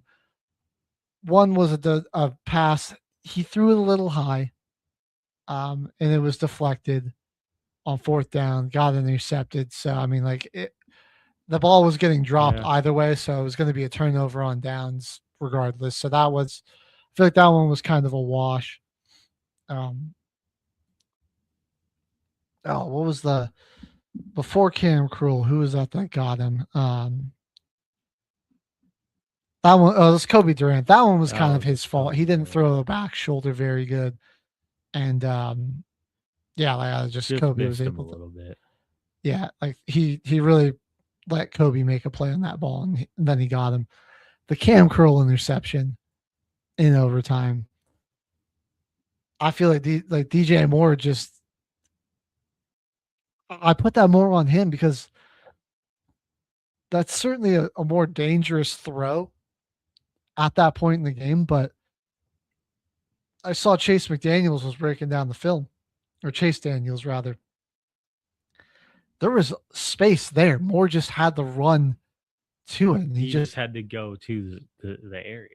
He stopped and honestly, that ball probably would have fallen harmlessly incomplete if Cam Krul didn't, lay out and make a great play on it. And Moore didn't. That's the other thing is Moore didn't really sell his route. He broke it off way too high. If he broke that off a little quicker, I mean, that's probably a perfect pin drop pass to right where he needs to be. And you're in much better position. So I think DJ Moore, thanks for everything he did in Chicago. They've got Roma Dunze. They've got Luther Burden, Colson Loveland's there. Olamide Zaccheaus has been pretty good for him. They can probably, they could go for another receiver in the draft or whatever, but it's. Yeah, I think so too. I really think he cost them their season here. I don't know what he was doing on that play. And offensively as well, I think he's their most valuable asset to a crappy team. For sure. And that they could definitely make a trade happen. Send him to Buffalo, reignite him with his buddy, Curtis Samuel. That's true. Those guys are huge friends in Carolina.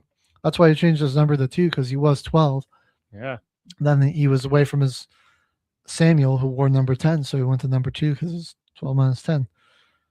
I do remember that now. So reignite him in Buffalo. The Bills need a number 1 wide receiver. No, he did not really look like it in this one, though. I'll say, really, I put one of those interceptions, I think, is entirely on Caleb. The one. The second one. The second one. The second one Kobe Durant got was really on him. I'll put 50-50 on Caleb and on the wide receiver. I think it was it DJ Moore whose hands that went off of on 3rd down? I think that was Burden, actually. That one was Burden, yeah. Yeah. Caleb did put it probably too high. But I mean, again, that was still a catchable ball. I know it's cold and everything, but you're an NFL wide receiver. That's a catchable it's pass, yeah. You could have come down with that. So, and then again, or at least fought it to the ground where it could have been a turnover on downs. But also, I think it ended up putting the Rams in worse field position after he intercepted it. So, either way, kind of a wash on that one. And then I think this is 20-80, 20% Caleb, because that's a bit risky and aggressive when you're already in field goal range. But again, it was there. The receiver just gave up on the Make route. a Like, play why on are the you ball, quit? Yeah. Like, what is this lazy half route Quit on crap? the play halfway Quit through. on the play. I mean, you don't really sell like you're going vertical. Like you just, it's like a really like bad, like wide, like it's supposed to be like a post or not a post, an outbreaking, a deep out. And I mean, he runs it like it's like a curved post route almost. Like you gotta plant your foot and he didn't cut. break. Yeah. There was no part in that route where it was like a you can't breaking drag route, 'cause at he the didn't top of even- that route. Yeah, like he just kind of drifted off and really let Cam Curl make a play on the ball and really allow him to read Caleb Williams' eyes. Right. So I think because of how Moore ran that route, that also keyed off Curl on where that ball was going. Because he basically got to the spot where Moore was supposed to be. That's like I can't fault Caleb for throwing with anticipation there. I see what he was trying to do. And like it's just moments again where I think that he should probably be traded away, or they should try to make a move here.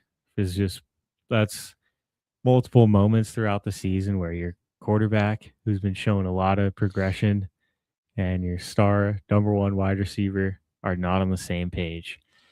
And even throughout the playoffs, they weren't able to get on the same page. Only for a few moments. It's clear. Yes, they were big moments in that Yeah. Packers wild card game, but like even bigger moments like this one, not on the same page, not running the route 100%. It's like, are they going to get the effort that they got in the wild card round for the entire season and try to make a run, or are they going to get? It's like a 50-50. I think this is just kind of unforgivable. Where like you can be such a non-factor throughout the regular season. I mean, like think about like the game against San Francisco. The Bears scored 38 points. So there was like over 1,000 yards of total offense. DJ Moore accounted for 8 of those yards. He had 1 catch for 8 yards in like the big shootout of the century. And like you can't even. And Roma Dunze and Olamide Zaccheaus were both hurt in that game. So it's like how you're missing 2 of your wide receiver weapons and like you're just a non-factor. Excuse me. Like it doesn't make sense. And then this, I mean, like giving up on the play in the postseason in overtime. In a moment like this, to go to the NFC Championship game. Like for me, like that's you're off, especially like you absolutely sold. I think you absolutely sold the game where Caleb Williams might have made the greatest throw of all time. Yeah, which is that touchdown pass to Cole Kmet, game tying touchdown pass, beating the clock late in the fourth quarter, 4th down, running backwards with literally facing the opposite end zone. Like that is one of, if not one of the greatest touchdown passes of all time. Maybe not even a throw, just touchdown pass. Because like there was some luck involved, and like it was a crazy, just like how do you expect that to happen? And I saw a perfect ball, an angle of it from the stands. Like Kmet was not open by any means. Like Caleb, he just launched that thing because he had pressure bearing down on him. And like the Rams, they sent 4 and they got 4 through. Like the offensive line failed horrendously in that moment. They lost every rep on the line, and Caleb had pressure so immediately. That play was just 3 go balls, and then they had what's his name? Zaccheaus on a short little drag route across the middle. Right. I mean, he was clamped up. That was their only route to the sticks. The pressure was there immediately. He had to throw that like on 1 foot, fading away, knowing you're going to take hit. 51 yards, and that was a 14-yard touchdown pass. Yeah. That's just nuts. Well, he launched that thing from the 40-yard line. Like because the original line of scrimmage was the 14, and he had to run. He ran back 26 yards trying to avoid the pressure, and then just had to launch that thing. That's like a video game play. Right, that's something you do on Madden when you've got like a quarterback with just cheesy superstar abilities. Yeah, like you gotta have the That's like- crazy X factor, the bailout X factor with 99 Like- throw on the run and 99 You got like deep accuracy.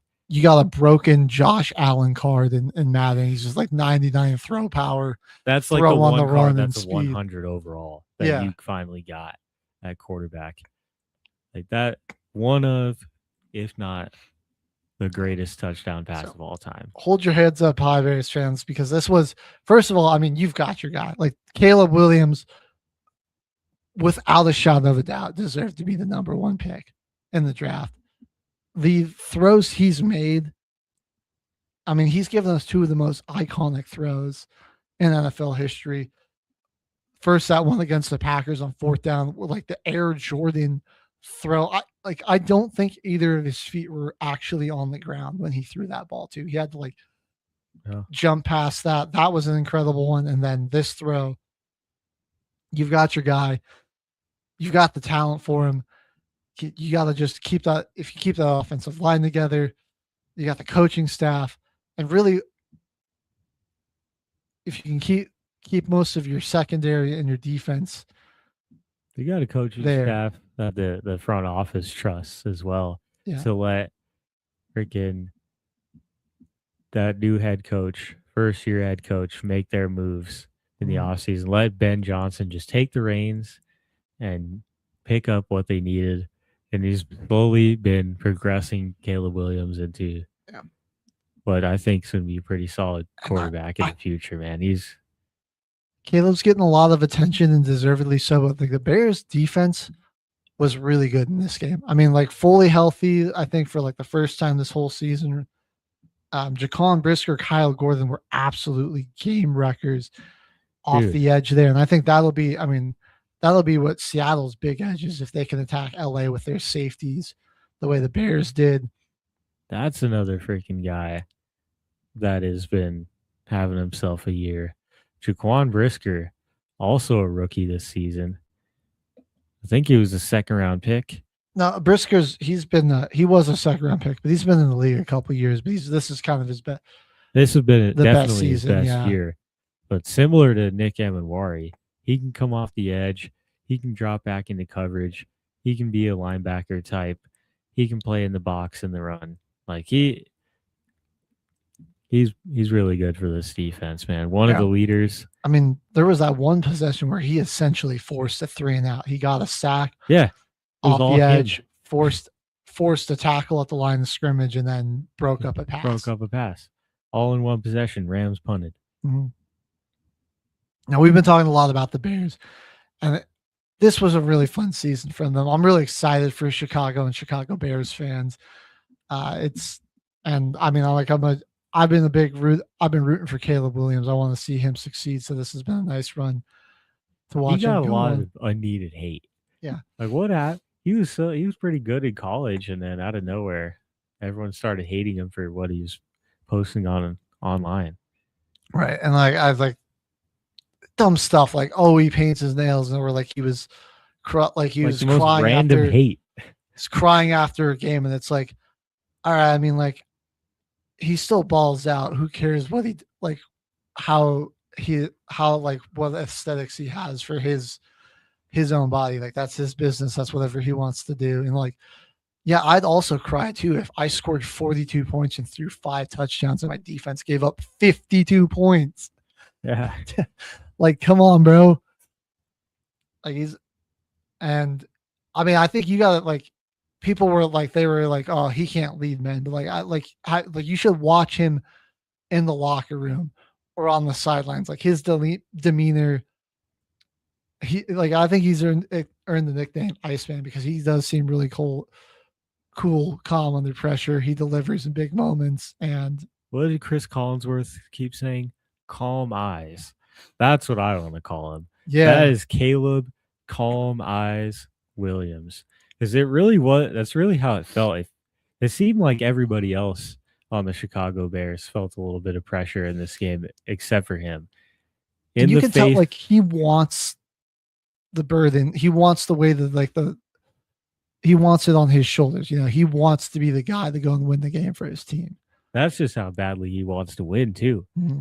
It's just that spirit. It's like man, I want to win so bad. Just give me the freaking ball and I'll deliver it to somebody, or I'll run it in the end zone my damn self. Like he's been playing at a different level. Yeah.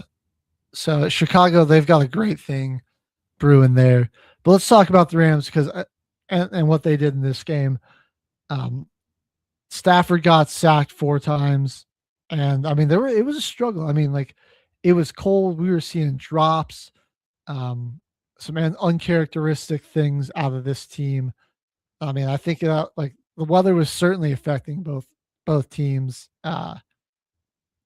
just making them kind of uncomfortable. But LA really got behind their offensive line late when they needed it. And honestly, I mean, Stafford threw a couple of passes that could have been touchdowns in overtime after they got the ball back after the 3-and-out. So, like, Terrence Ferguson just dropped one, but their kicker came through and delivered. Yeah, Kyron Williams. I was surprised. Blake Corum, they didn't really use too much in this one, but Kyron really shouldered the load with the 87 yards and 2 touchdowns. And even though Stafford wasn't his most accurate day, still gave you 258 through the end. I think the big thing again was the Rams, the discipline and their ability to protect the football. They got lucky and they were able to recover their 2 fumbles that Stafford had from, getting blitzed. I mean, how do you even stop that? Other than obviously your offensive lineman blocking Jaquan Brisker off the edge, but like, that dude gets downhill and was perfect timing with the snap and the throw when Matthew Stafford's drop, who's one of the best in the game at getting to the peak in his drop and getting the ball out, to perfectly time it before he moves that arm on both of those fumbles was literally on him reaching and tipping down a pass like a split second before it was going to be thrown to a receiver. The other one, I think it was either Sweat or Robinson. Like, it just honestly bad communication between the guard and the center where they both kind of they thought the other guy was passing them up. I mean, what is Stafford supposed to do there when you've got immediate pressure through the A gap on the defensive tackle? He's lucky that ball just went straight down and bounced right back to him. There was a lot of miscues. The Rams honestly got really lucky in this one. Yeah. Because there was another play. Matthew Stafford came out, literally called out the blitz to the defense and pointed out to Kyron, and he just completely ran past him. And he came off the edge free for the sack. So I think there's some operational things that they certainly got to get cleaned up. Seattle's going to, I mean, like, if you give Seattle opportunities to turn you over, they're going to take it. So, but we've seen LA go toe to toe with the Seahawks team this year. They split the series. So, I mean, this one, we're getting the best out of 3 between these two this year. And the winner gets to go on to the Super Bowl and represent them. But this is really the best 2 teams in the NFC are up against each other. It is. And I think, like, Stafford, when he got that ball back in overtime, some vintage moments, that throw to Devontae Adams was clutch. And he went down early in the game. I was disappointed. I was pretty sad to see him get hurt. It's like, this is what he's been waiting for a while now in his career since leaving the Packers. He's been hungry for some playoff success and some playoff moments. He came back and had some late. Was him and Stafford. It was really some vintage Devontae Adams. It was. Blake Corum didn't do a ton rushing the ball, but that 3rd and 5, when they were kind of on the fringe of field goal range, and the Bears sent the house, Blake Corum made the clutch block, gave Stafford just enough time to get that ball to Puka Nacua, and then Puka, being so good after the catch, was able to run him in the field goal range. I mean, that was probably the game-winning block right there. Oh yeah. He doesn't get that. Who knows? Like that's a safety coming up the A gap. He had probably at least deflects that ball. Maybe he gets to Stafford first, forces a fumble, and then what happens there? So, yeah, people were blaming that play to get into field goal range on the Bears defense and saying that was probably the call from Dennis Allen that screwed them out of the game. But if the pressure gets there, that ball is coming out a little differently to Puka, and the defense probably has some time to get down to him and make the tackle before he gets there, or they got a better chance of making the tackle. Like, I don't think it was a terrible call by Dennis Allen. I just think Stafford, you had to do a better job of disguising it or something, because Stafford diagnosed it, got his protection in the right spot, and knew he had his safety valve just running a quick button hook right where he could get the ball to him. So right over where that blitz was going to be. Like that's the connection that Puka and Stafford, like knowing like, we're throwing right at where that blitz is coming. There's going to be space there. Get the ball to Puka quickly. Let him make a play. That's those veteran moments. But we talked about it before a few weeks ago on the show that the NFL right now is played pre-snap. I mean, that's the only reason that I feel a little bit nervous for your Broncos, because that's one of Bo Nix's best traits, I think, in my opinion, is being able to diagnose what the defense is doing in the postseason against the Bills. I mean, that game, he made a lot of reads, a lot of plays before the snap to get your offense going. I mean, that's what separates the quarterbacks in this league from being the veterans, the guys that aren't early too. They aren't ready yet. Yeah, that are progressing. So that was that 3rd and 5 was just a perfect example of the game being played pre-snap, because they did try to delay the blitz a little bit, try to confuse Stafford, but in that big moment, the Rams protection unit knew how to pick it up. They gave Stafford just enough time to get that ball to the opening and get it there. It's going to be a heck of a duel in the NFC Championship. Now we're going to go over to the AFC Championship, and we're going to talk Texans Patriots first, I think. Let's go to this game first here. CJ Stroud, and especially in the first half, was one of the most atrocious quarterback performances I've ever seen. I'm really trying to think of a worse quarterback performance in the postseason. Nothing's coming to mind immediately. I'm sure there's something there, though. Kerry Collins was pretty bad against the Ravens in the 2000 Super Bowl. But that was like an all-time great defense. Yeah, that was it. This Patriots defense is pretty solid. I'd say they're a top 15 unit in the league. Really good pass rush. Really I think the pass rush unit's one of their weaker spots. I think they're good against all they were going crazy. Yeah, I think this is just the units are just the Texans and Chargers just have pretty subpar offensive line units. Like they've got a top 3 corner in my opinion in Christian Gonzalez, Carlton Davis, a veteran, on the other side. Their linebackers play really well. I'm really big fan of Robert Spillane. And then Milton Williams is a fantastic run defender and a pretty solid pass rusher in his own right. But they were like going into the postseason, I think of all the playoff teams, they had the lowest pass rush success rate. They were like 28th. But the Chargers and Texans have just made them look superhuman. But yeah, CJ Stroud, it's just awful decision making. His throws aren't accurate. They aren't where they're supposed to be. He a simple pitch and catch, like just a guy running an out route to the sideline. You throw the ball behind them, and the defender comes back and makes the catch. Or you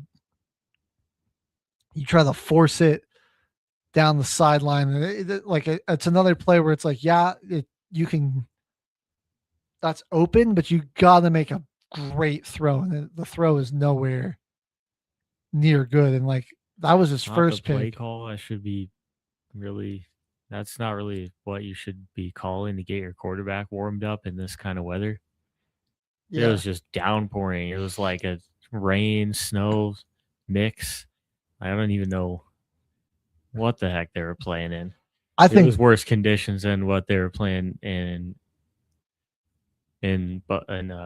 Chicago. Yeah, in my opinion. certainly. Yeah, it was much weather conditions. I think Chicago was probably colder, but this was definitely. I mean, this slicker, was crappy. Yeah, wet. Can't it's even like get that heavy, sloshy. Guys are slipping snow. everywhere.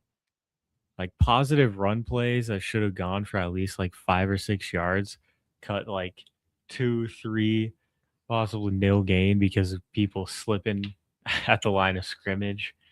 I mean, the Texans defense, they put up a pretty good performance, I'd say, in this one. I mean, they really only gave up 21 points because obviously Stroud had the pick 6 that he threw.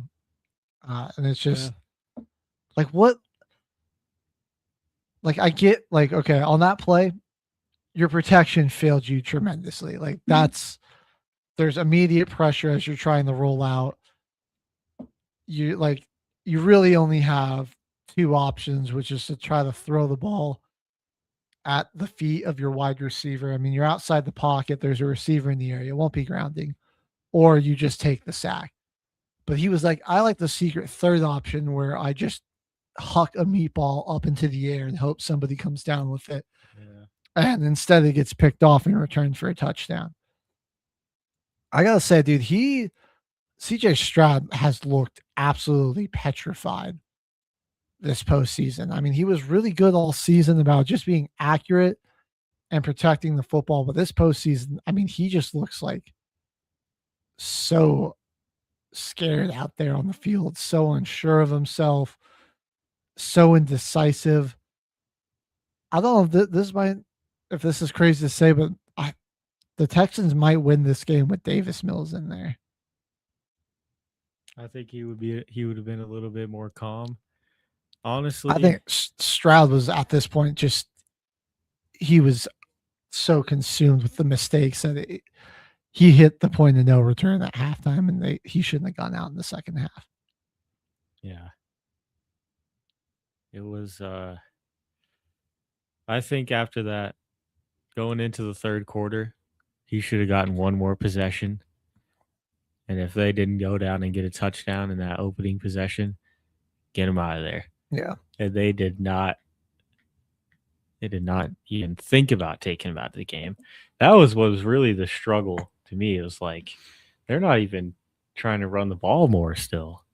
Like they really just were letting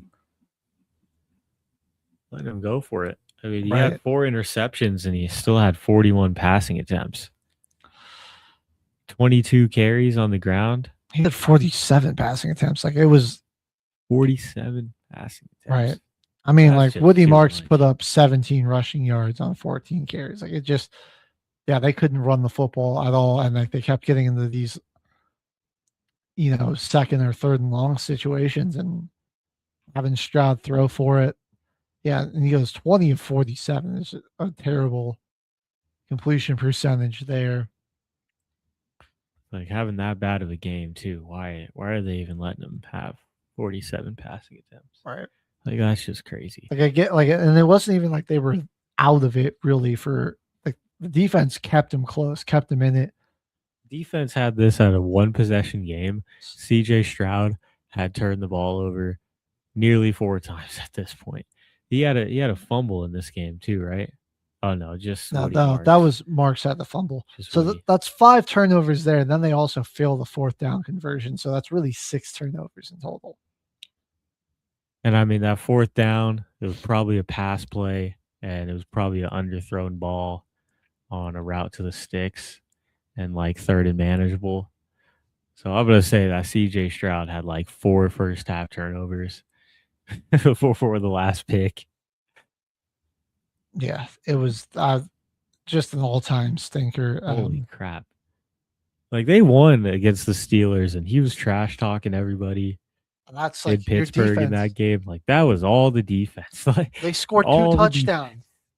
The defense had 2 defensive scores. Like that was all on them. It was really foul for ESPN to post it, but it was like CJ Stroud a week ago pointing at fans in Pittsburgh like, you're mad, you mad. And then this week, just complete silence, shock. He had definitely seen ghosts. There was some ghosts in Foxborough on Sunday. And they got to CJ Stroud. On the Patriots side of the ball, I mean, like Drake Maye has, now that he's seeing some tougher defenses, his ball security has been suspect. I mean, I think he's fumbled like 8 times this postseason, but he's only lost 4 of them. So that's pretty lucky in its own right. He had an interception in this game. And like the other teams just aren't doing anything with these takeaways that they get. Like I go back to that Chargers game. I mean, they had the ball, they got the football inside the 10-yard line and came away with 0 points. Like that's insanely lucky. But he also made some really nice throws to this one. Stephon Diggs that was such a strong catch, man, to pull that in. And then he took a huge shot in the end zone, held on to it. And then Kayshon Boutte, that one-handed catch that he had there in the fourth quarter, that was the dagger in the bucket. Yeah, too. Like so he did still play on it. He did still step up and make some big throws and big plays and some really crucial moments for his team. Like I don't think he's played terribly in the postseason. I just think he's just been really bad about protecting the ball. But like overall, there's some film on how you can beat him. Yeah, I mean he's been pretty solid. But 8 fumbles,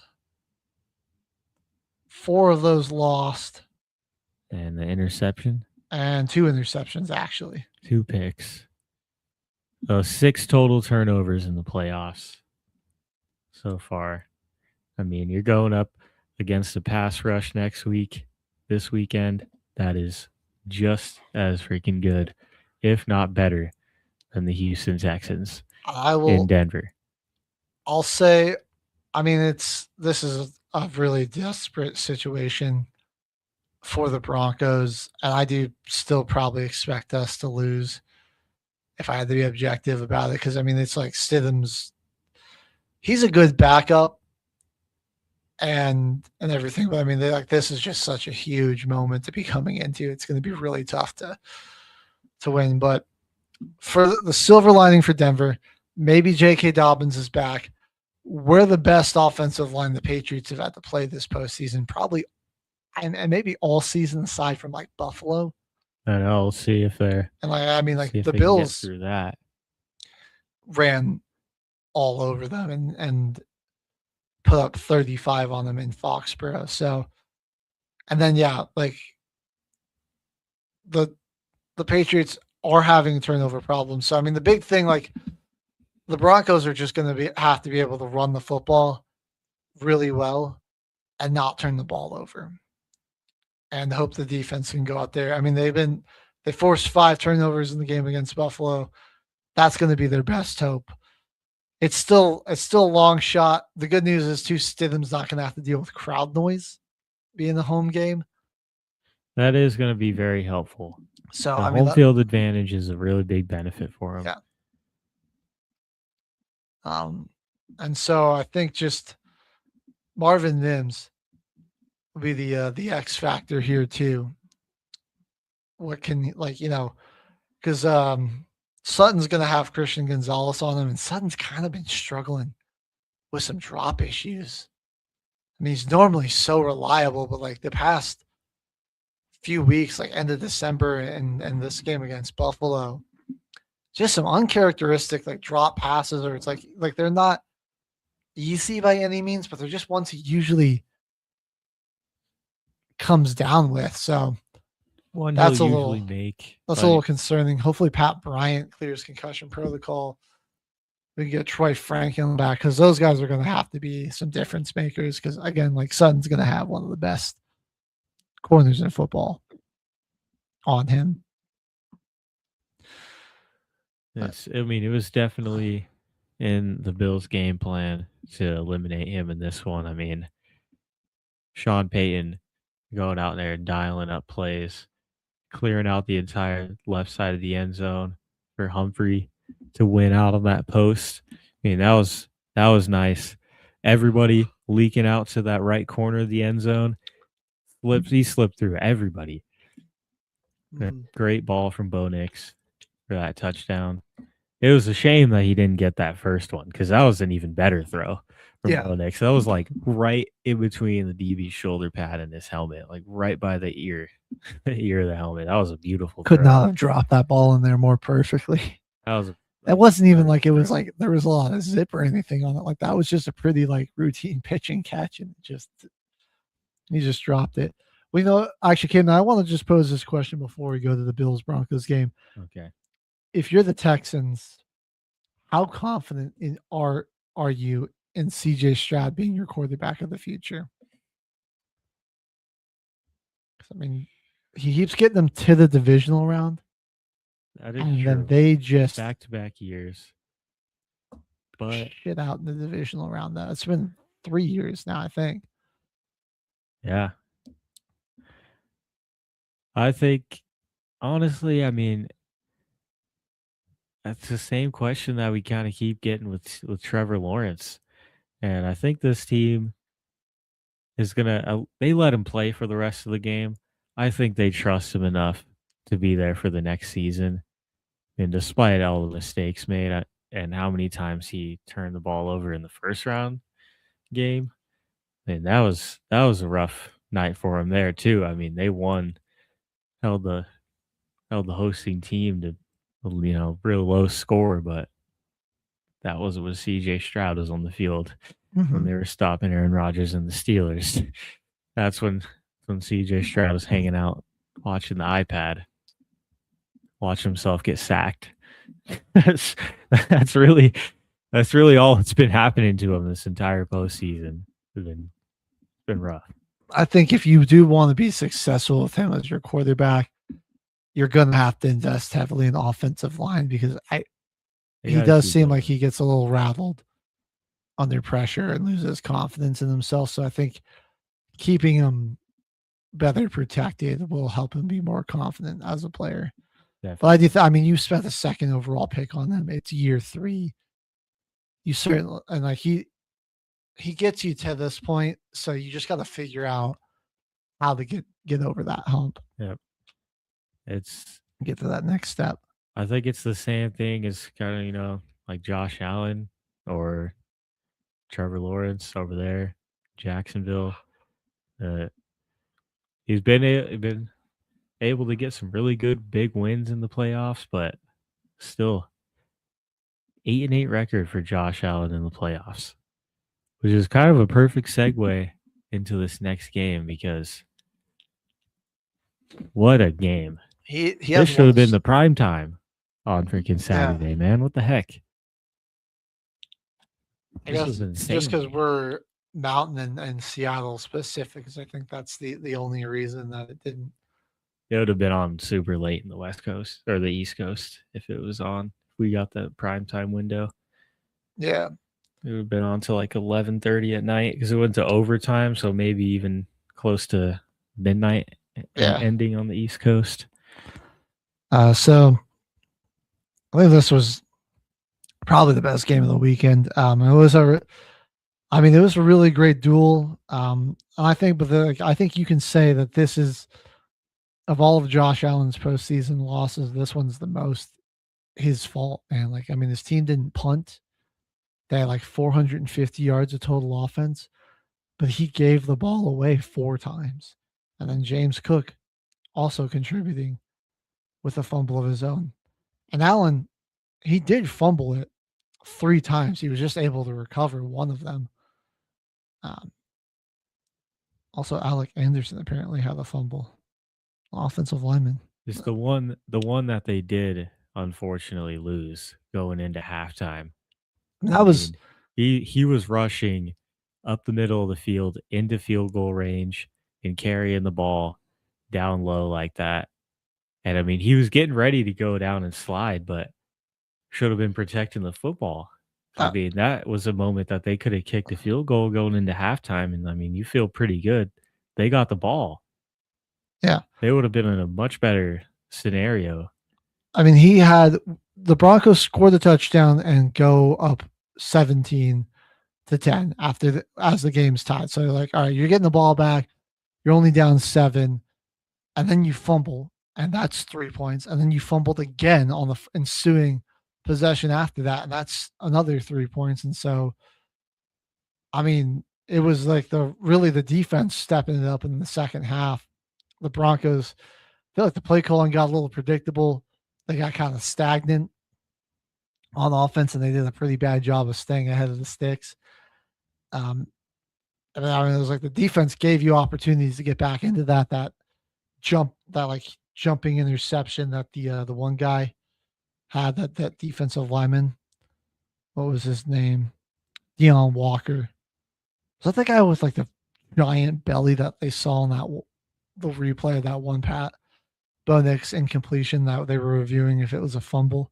You know what I'm talking about? Oh, where it was like that was just a unit of a man. I think I know. Sure.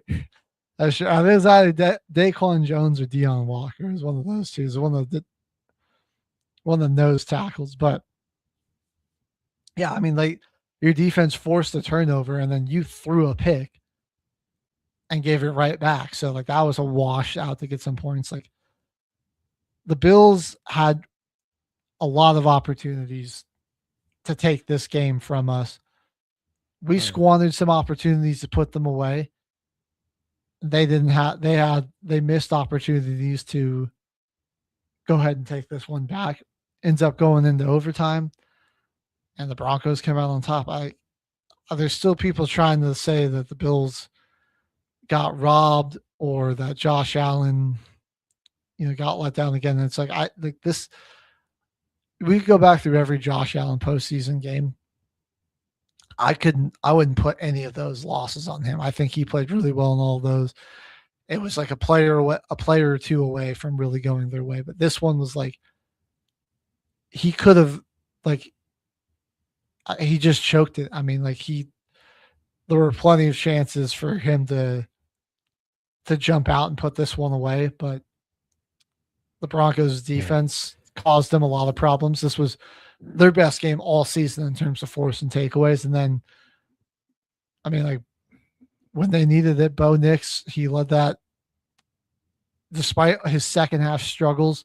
He led that drive that got that Marvin Mims touchdown. And then the defense let the Bills get in the field goal range, but they came up clutch in overtime and got that takeaway. So let's talk about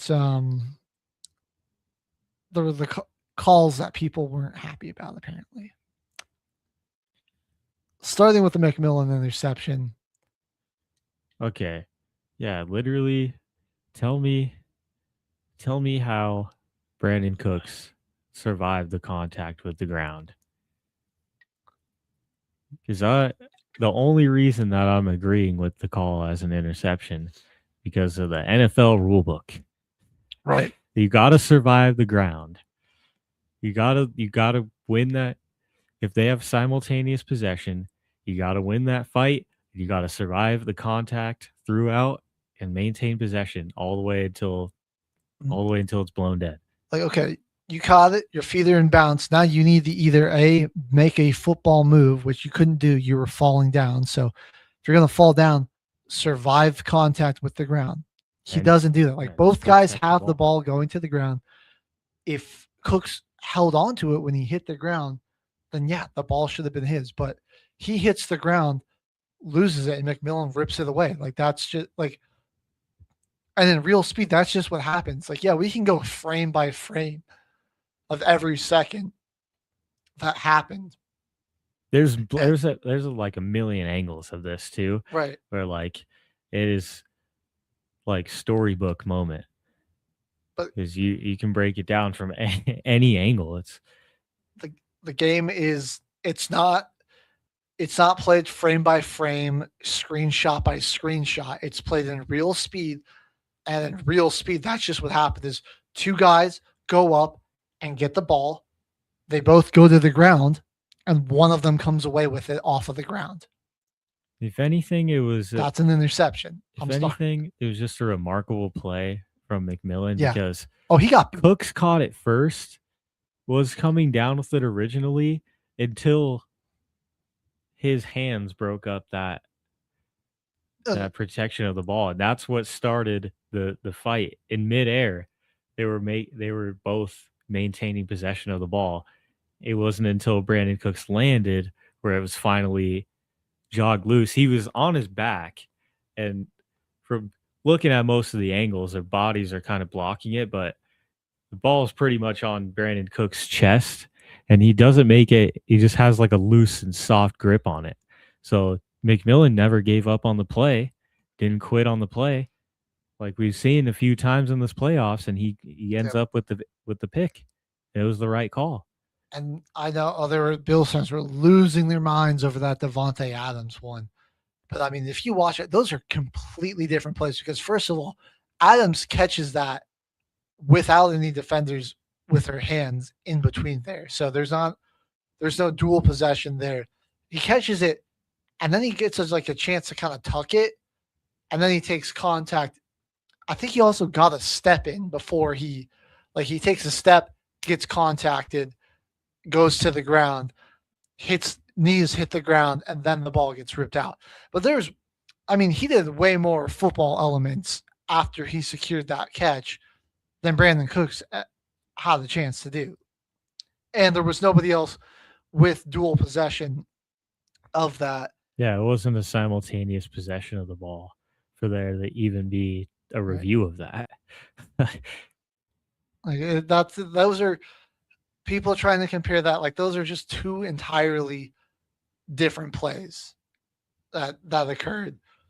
One's a near strip, but his knees got down first, and that one was really close to being stripped. It is, yeah, like it was real close. But again, that would have been a catch fumble, yeah. Catch fumble. This wasn't two guys get simultaneous possession in the air, and then one of them comes down with it after they hit the ground. That's a entirely different thing.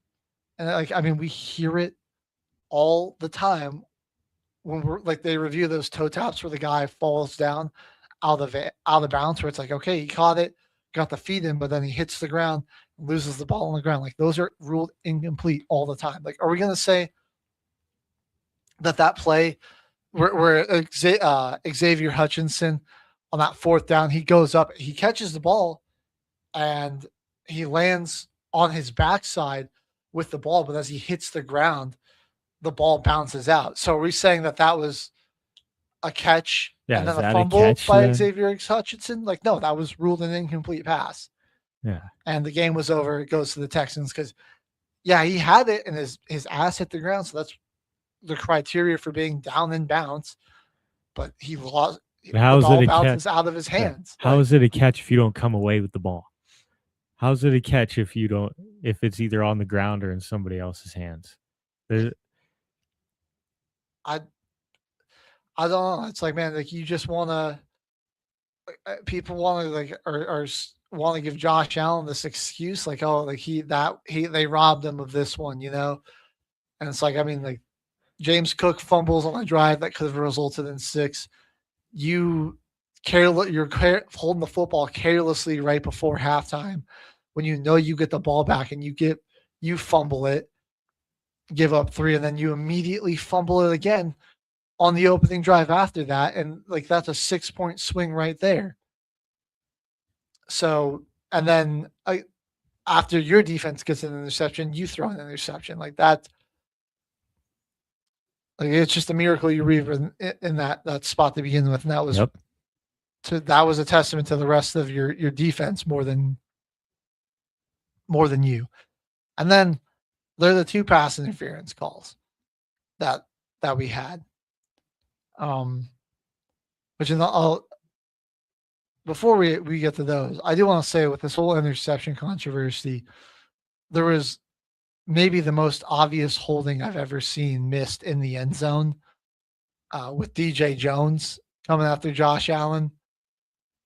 That would have resulted in a game-ending safety if they had called it. I mean, like the offensive lineman is behind them, and you can see clear as day his white glove and arm sleeve wrapped around his neck. So, I mean, that didn't get called.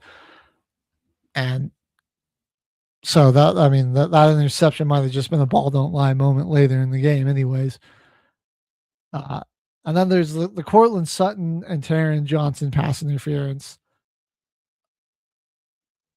which was the first one they got, but there were multiple flags on that play. I'm not going to lie. I didn't really see too much PI on that Taron Johnson one. I felt like that one could have been ticky-tacky. But then again, like the Joey Bosa roughing the passer was clear as day. Like he got there. That probably would have been called either way. Yeah, like if it wasn't a pass interference. Broncos are getting 15 yards and an automatic first down regardless. They just took the PI because it was a little more yardage for him. And then, I mean, the Marvin Mims PI that Trey White got. Trey White got burned and just tried to dive and tackle Mims before he even got the ball there. Like you can see in real time, White hit him before the ball gets there. You can see in the slow-mo that Bills and frame by frames that Bills fans love so much, that as you go frame by frame, the ball's not in frame, ball's not in frame, ball's not in frame.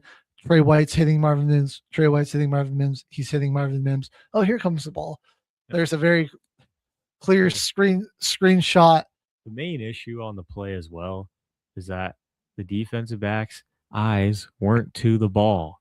Mm-hmm. Go ahead and bump into him and jump with him and try to fight for the ball if you're both actually looking back towards the pass. Right. But instead, Trey White made a play on when Marvin Mims' arms moved to try and catch the pass. Like instead of actually making a play on the football, he's like, "Oh, here it comes! I'm going to hit him now because I'm a step behind." He just missed. He didn't know where the ball was, and he mistimed trying to disrupt the catch, and he hit him early.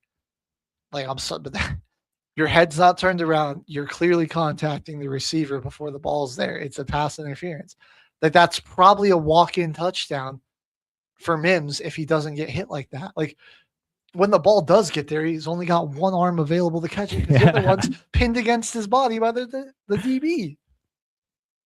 Like it was good officiating this weekend. Like I guess it kind of feels like bull crap. And it kind of feels like a harsh ending when it comes that late in the game. But in the end of the day, like it's not luck that caused the pass interference right there. Like it would have been luck if there wasn't a flag thrown on that Trey White pass. It would have been a freaking a blusterous snow call that would have gone down in NFL history. And look, if that didn't get if the rules were reversed, would I be upset? Yeah, I would initially. But coming here on Tuesday after I have a few days of retrospect, I think what I'd want to be talking about is why my team turned the ball over 5 times. Where when we don't punt, like how we don't have any punts.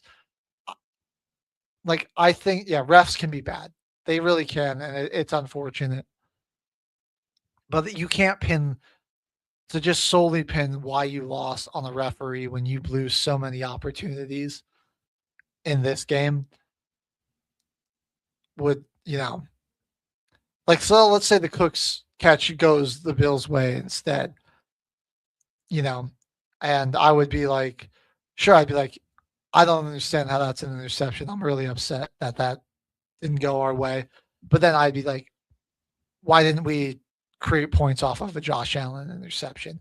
How come, we got two fumbles and only managed to come away with 6 points? We kind of squandered that there. When you have a great quarterback like this, I'd be looking at how we only ran the ball for 70 yards out. Bo Nix was our leading rusher. Like those, I'd be looking at, there are plenty of things that like my team could have done if we had lost this game that I could be pointing to besides a call with the refs. Like I want officials to be better as much as the next guy. Yeah, I think this is a good example of them being better, honestly. Right. I honestly I think there were calls they might have missed earlier in the game, but I think at this point, those were genuinely the right calls. Again, I don't see the Taron Johnson one. I've watched it back, and that does seem ticky tacky to me. But it was going to be a minimum of 15 yards regardless, because the Joey Bosa one was about as clear as day of getting to the quarterback late as you could have. So another example of a good call that I did see that really could have been kind of ticky tacky was in the Texans game. Derek Stingley had a pretty decent play on the ball on the sideline, but made contact and grabbed the receiver around the arms and got on the shoulder pads before turning his head around. And that line judge saw that literally right by where the sticks were and threw the flag. I mean, that's one that could be ticky-tacky play call, but he makes contact and does hold the receiver before turning around to look back at the ball. So I guess according to the rule book, if we want to have better officiating that's based off of just making the right calls, then that's the right flag. That should definitely be thrown. I think of the bare minimum too, like what we should have just to have a little more accountability from referees. Make them have to go. You got to do a press conference to end the game. Yes. You got to talk to the media about why some of these calls are made, because people got questions on all of these calls. Then you can at least explain what the thought process is there, and then I think at least we can start to build maybe some consistent standards. Okay, well, we're seeing this officiating crew is seeing this, while this officiating crew is seeing this, and it's going to provide more clarity for fans, teams, everyone. And I think maybe we'll see more. You could maybe see some more consistency across officiating calls and everything, and it'll stop these power tripping refs that will throw these soft ass calls because they get their feelings hurt. I don't think we had any of that this weekend. I think overall the games were fairly officiated. I don't think there were any egregious missed calls or anything that really determined the outcome of a game, but beyond a team's control, because every team had their own opportunities and mistakes that also could have determined the outcome of the game. That it's one thing when you see a team play almost a perfect game and then they get a bad call that goes their way. That's totally different. But when both there's some sloppy play on both sides and plenty of mistakes by both teams, one team overcame those mistakes when it mattered, one team didn't. That's the bottom line here. But I do think maybe pass interference instead of being spot of the foul should just be 15 yards. I think spot of the foul is ridiculous. Because there's some teams that is their passing offense. It's just praying that you get a pass interference on a deep shot. And there's no offensive penalty that can hinder, that can give up so much yardage or take so much yardage away from the offense. Yeah, that's true. There's no offensive penalty unless they rip off a 50 yards. Right. Unless you have a huge touchdown get called back by a holding, but then at that point it's would it have happened without the holding? But you get to still continue that drive and earn that yardage back, where it's the defense, it's one PI and all of a set of downs could be goal to go. It's you could have had a team at their own 20-yard line, and now all of a sudden they're operating at your 35. It's it just, there's no defense or offensive penalty that just swings the field position so drastically like that. That could really be a 50-yard plus penalty on your defense. Yeah. I think college does it right with with the 15 yards because you honestly see a lot less pass interference calls in college. Yeah. Honestly, I also just think like with how sometimes these penalties can be so it can be very judgment based or tough to see it in real time, like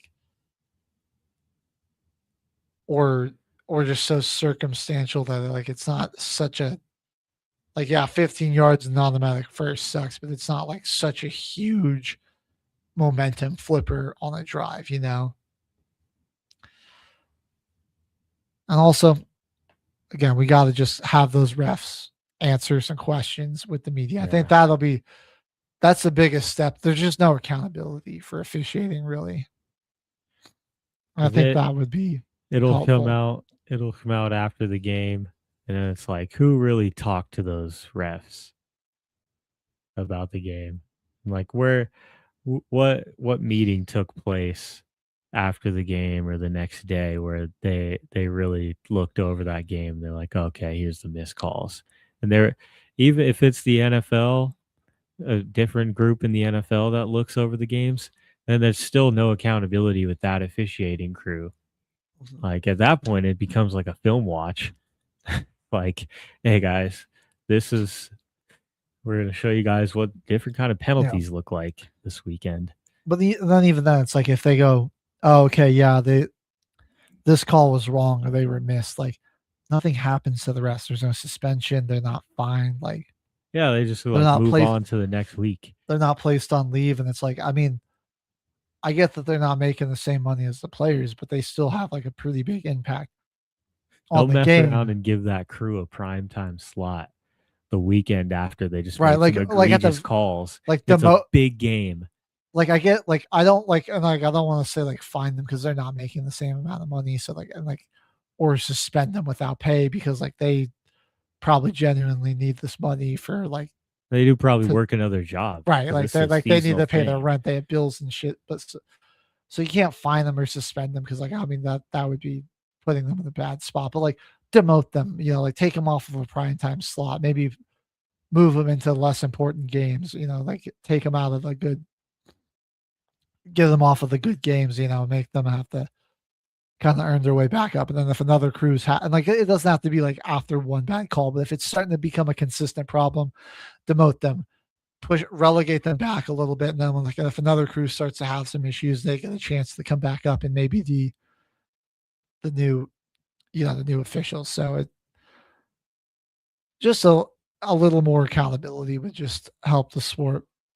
But again, I gotta go. This weekend wasn't that bad. It really wasn't. Well, this kind of can segue us into our next thing. Sean McDermott fired. Gone. And so that 8-8 in the playoffs with Josh Allen. I think that yeah, it's a genuine option there. Their owner, their GM is like Shane Beamer, right? Yeah, Brandon Beane, I think.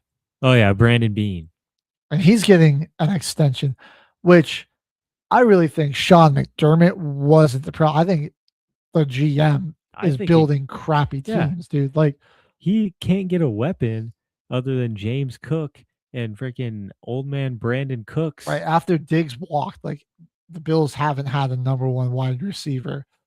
I don't Amari Cooper for a week last year. Right. Defensively, he hasn't really brought in anybody that's like their defensive line has always been solid, but they don't have like a true game wrecker or somebody that's incredibly disruptive on the D line. Like, I mean, like the Chiefs had Chris Jones in his prime for all those years, was super disruptive. I mean, the Patriots like had like either James Harrison or Rob Ninkovich, like somebody that just could be Vince Wilfork, like just some guys that could be very disruptive on the line of scrimmage. And so like Josh Allen's just never really gotten like a guy like that. Like, I mean, like the Von Miller experiment didn't really work. He was kind of clearly past his prime. Russo and Oliver have both been really solid. I mean, they're good players. But I don't think they're like, they don't have any game wrecker potential. And yeah, so I just think he should be gone. I don't think McDermott's, despite some limitations on his staff, has still always put together really good teams. I don't think he was. If they're gonna fire McDermott, blow up that whole. Yeah, I would Bean would have to be gone too. Are you you're keeping him? But they actually they extended him and appointed him to the president of football. So I don't think that the Bills are going to be getting any better anytime probably going to be more of the same heartbreak. Yeah. So just to give everybody a recap on all the vacancies and everything. So we're going to start with mutually parting ways, which is just a nice way of saying I'm going to quit before you can fire me. Chris Greer, the general manager of the Miami Dolphins, he's out. Cliff Kingsbury stepping down for the Commanders. Mike Tomlin. That's interesting. I didn't really expect that. Mike Tomlin stepping down as the head coach of the Steelers, and Kevin Palto apparently didn't get fired. He is just no longer going to be the team's offensive coordinator. So he's getting demoted, but maybe not necessarily being fired. Yeah. So some firings. These are some Tulo out of there. These are some from earlier in the year, but you have Brian Callahan. Was out at Tennessee. Dayball and Shane Bowen, head coach in DC for the New York Giants. Jets defensive coordinator Steve Wilkes was fired in December. The Rams fired their special teams coordinator back on December 20th. At the end of the season, Raheem Morris and Terry Fontenot, the general manager of the Atlanta Falcons, were both fired. Kevin Stefanski was fired from the Cleveland Browns. The Raiders cleaned house, firing Pete Carroll, Chip Kelly, and special teams coordinator Tom McMahon. Jonathan Gannon is out as head coach of the Arizona Cardinals. Matt Eberflus, no longer the defensive coordinator for Dallas. Joe Witt Jr. was fired by the Commanders. He was their DC. Lions fired their offensive coordinator, John Morton. The Ravens fired John Harbaugh. Dolphins fired Mike McDaniel. Buccaneers fired their OC and their special teams coordinator, Josh Gizzard and Thomas McGaughey. Greg Roman, the OC for the Chargers, has been fired. And finally, we come to Sean McDermott, the most recent head coaching or general manager vacancy that's just become available. Now, most recent hiring, though. We got some hirings, yeah. I know to the Titans. That happened this morning, I believe. It was super late last night when the Shefty bomb dropped for the finalization of the deal, and then I was seeing some lives this morning about 6 a.m. talking about it. Well, that's our most recent one. I mean, I think Saleh was a solid head coach for the Jets. They could never figure the quarterback situation out, and then Aaron Rodgers kind of forced them out. Plus, I think they're building that. I mean, you've got your quarterback, like Cam Moore, that will be a special player. There's some dudes on the defensive unit that are nice. I mean, the Titans have a lot of building to go still. Like Saleh, it's going to be nice. They've got plenty of cap space. They've got some draft capital. So, I mean, Tennessee's got some things they can work with. But I think there's still a long way to go. But I like Saul. I think Saul's a good head coach. You saw what he did with a banged up Niners defensive unit. They were still pretty good. I like Will Scott too. Yeah. Their offensive coordinator. I don't know if they'll move on from him, but I mean, there's definitely some options for an offensive coordinator out there that you could get with Saleh to just let him take control of that unit while he worries about the defense, and just get a guy that you can really trust to progress Cam Ward. They just got to keep on building. I think they're making some good moves, though. More news that broke yesterday. So earlier in the month, the Dolphins announced that they were going to be hiring general manager John Eric Sullivan. And then last night, they announced that their new head coach is going to be former Packers defensive coordinator Jeff Hafley. This is an interesting one to me. I'll say I think Jeff Hafley, when he had Micah Parsons, had that defense as a top 5 unit. That was despite some limitations on the back end in their secondary. But he had Micah and he could rush 4 and be disruptive that way and drop more into coverage. It'll be interesting. I mean, there's no Jalen Phillips there anymore. You still got Bradley Chubb. Jonathan Brooks, their middle linebacker. I like him. He's really solid. You've got me because so there's awesome year.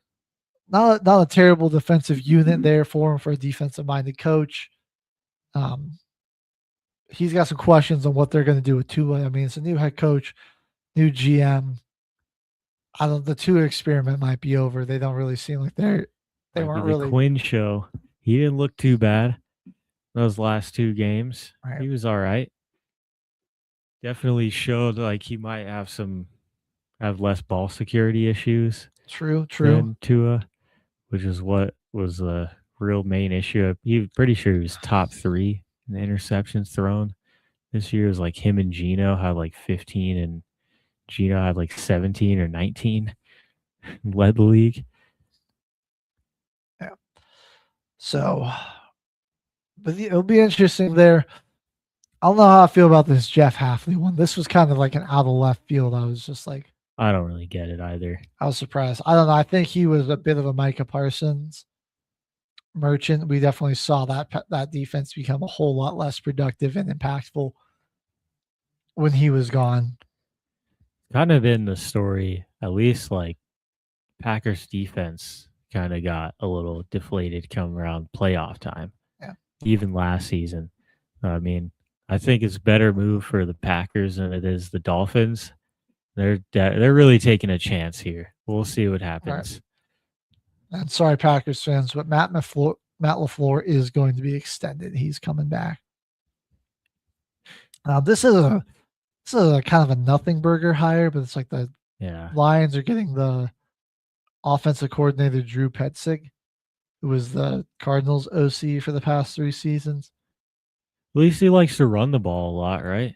Yeah, he just never really had like a running game to showcase that he was, could build a solid running game. But like Jahmyr Gibbs and Monty now, I think James Conner, when he was healthy there, him and Trey Benson, that combo was actually solid for the Cardinals. So I mean, now I think he's getting a better offensive line and running back tandem. So plus some better weapons and just a better quarterback in terms of processing and running in offense. So it is kind of the nothing burger. They went with the safe route on that hire. Right. They went the safe route. Like tried and true. I don't know. This isn't anything revolutionary. They got a lot of talent. Petzing isn't a horrible. I mean, he's a pretty good coordinator. So I mean, it should be all right.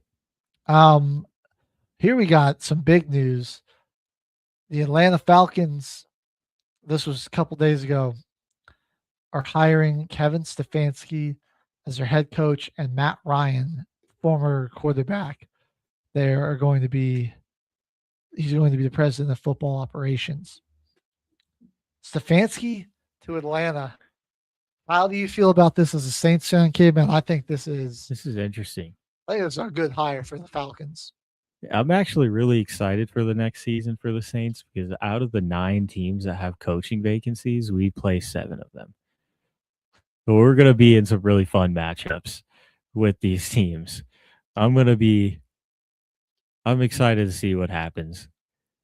They're bringing back somebody that actually has a genuine care for the team as well. I think they got a vet with Matt Ryan that's actually going to try and build something. It's not like he wants to be on the field making any decisions. He's definitely said that, but he'll definitely be around to help them build a nice team that can get it done on the field. Yeah. And it'll fit those coaches' schemes. I don't know exactly what their cap situation is or who they might be losing in free agency, but I think this is if they keep Jeff Ulbrich there, he was really good as a defensive coordinator. I mean, they got a good defensive unit. Stefanski won 2 Coaches of the Year awards, and I think he really I think he coached up some pretty subpar Cleveland Brown teams into, playoff contenders. So, or like playoff teams, not really contenders, but he got them there. And I think it's just him and Andrew Berry ended up kind of being at odds over Shedeur Sanders, and that was, I think, what kind of ended up doing them in. It's hilarious that Andrew Berry is still the general manager in Cleveland, even though he's the reason that they're in that horrible cap situation with Deshaun Watson. But he's still there. But they fired Stefanski, who I think is a really good still a really good coach. So there's a ton of talent there on Atlanta. I mean, you don't just win 2 coaches of the year for no reason. So I think Stefanski could potentially get the best out of this defensive unit, or out of this just Falcons unit in general. It's definitely a team that I'm definitely going to be taking a lot more seriously now. I think that the inconsistency that we've seen might be out of the picture, honestly, because they're getting a really good head coach that was able to. Their kind of only worry is if Michael Penix Jr. is going to be their franchise quarterback moving on, right? Or did they? And with the way did they go ahead and draft the guy, dude from SpongeBob with the eye patch that's covered in bandages? Is that who they drafted, or did they get a franchise guy in Penix? I mean, I gotta say, you're in a interesting decision with Kirk Cousins, because I mean he was balling at the end of this season, and so it's like, I mean, does Unk still got it? Is there trade value there? Do you have a really expensive backup quarterback? Like, what's the deal? Like, maybe it's some quarterback competition, and like, all right, Penix, maybe you're not ready yet. It was kind of rough to start this season. And then you got banged up. Maybe we got some things to work on. Like, through the games, the total amount of games that he's played now, Penix has a full season on his belt, so he might be named the starter going into next year. But I think with Matt Ryan there, you got a new head coach who's going to be a little bit more of an offensive mind. Get a QB battle going for this young guy and get his competitive spirit going and really see where he's at after a full season of play. Got an injury, so let's see if he bounces back from that and adversity and comes back even better. Then you have a chance at a franchise guy. Flashing back to the glory days of the 2010s, where it's the Falcons and the Saints constantly competing for the NFC South title, and then like the Panthers randomly being good one year and then terrible the next, being in the mix. So that's another team I really kind of interested to see what they do in this offseason. Is Carolina. I'm going to be watching them closely for sure. All right, we got another big hiring. Actually, first of all, Petzing wasn't a nothing burger. It's just not very exciting. This is a real nothing burger hire. The Commanders hiring David Blau as their offensive coordinator. Dude, whatever. I don't. Yeah, I can give you Cliff exactly. Kingsbury walk for that. I'd take care of Cliff Kingsbury. I mean, Blau, that guy. I mean, we've seen plenty of players that like have sucked as a player be good coordinators, so maybe he's a really good coordinator. Is it him, or who's like the guy that just does not make sense how he has a career? Is it David Blau that I'm thinking of, or is that somebody else? That's just like, he was awful in college, in high school. He's been awful in the NFL. He's just like buddies with like somebody, and that's why he keeps getting jobs. He's the guy with the connections, man. The guy with the connections. I think it is Blotto, though. Yeah. So, yeah, he's just been whatever. Such a nothing burger. The Giants, though, hiring John Harbaugh. That one. Right. What are we thinking here, man? That one is fun. I think a veteran coach, been around for a long, long time, and you got neighbors, Jackson Dart, Cam Scattaboo, a pretty solid defensive unit, nice pass rush, man. Freaking Brian Burns looking like an unaged wonder right now. I mean, he's well past his days in Carolina, and he's looking like a top guy now. I mean, he had a heck of a season this year. I mean, this is going to be interesting to see. Yeah. I think this could be a turning point potentially for the Giants, man. They're back into their days where they might be making some NFC East championships. Right. I mean, they'll be in a spot where they could be a winning team and then, choking away big leads and at random points because their coach keeps screwing up. No, I mean, I think with all the talent here, like Harbaugh does at least do a good job of he's put guys in positions to succeed. Super Bowl winning coach. He's got a lot of experience. I think you just need to make sure you get the right offensive and defensive coordinators in the building there with them. There's plenty of talent on this Giants team. You just need somebody to optimize it and get the best out of it. And I think Harbaugh could be the guy to do that. There's so much young talent on this team, and there's possibility for a really bright future here for them, and a possibility for it to be another big L in Giants history.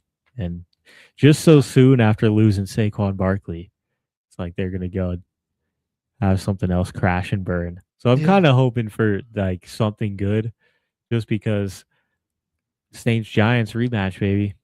They're one of our squads. I want to see this game now. I want to see our series against the Falcons now. And this is going to be hype. We got the AFC North. Going to be playing Steelers. Be playing the Browns. Got the Ravens. Another few teams are going to be needing a coach. And it's going to be exciting to see. I believe we got the AFC East next year. Yeah, we got the AFC East. That'll be exciting. Yeah, hopefully somebody can get something going in New York for football, because it's been, I mean, the Bills are still the best team in the state of New York, but for the city, which doesn't even, the teams aren't even in the city, they're in New Jersey, but like there's a lot of pain and suffering. Oh yeah, there is. So I know, I mean, I gotta say that I bet Stefanski and Harbaugh both punch in the air, like get signing on the new jobs and then seeing the Bills head coach opening. I know. Right as you sign the contract, it's like, and even Robert Saleh, like that would have been a good spot for Brandon Beane to maybe build up the defense a little bit. Then maybe the other team won't need 13 seconds to get down the field on you. Yeah. So some head coaching vacancies that we still got. Browns and Raiders are both looking for head coaches. Same with the Cardinals. Vegas is an attractive spot for some people, though. I mean, like, you got the number one pick, so you're going to have Mendoza.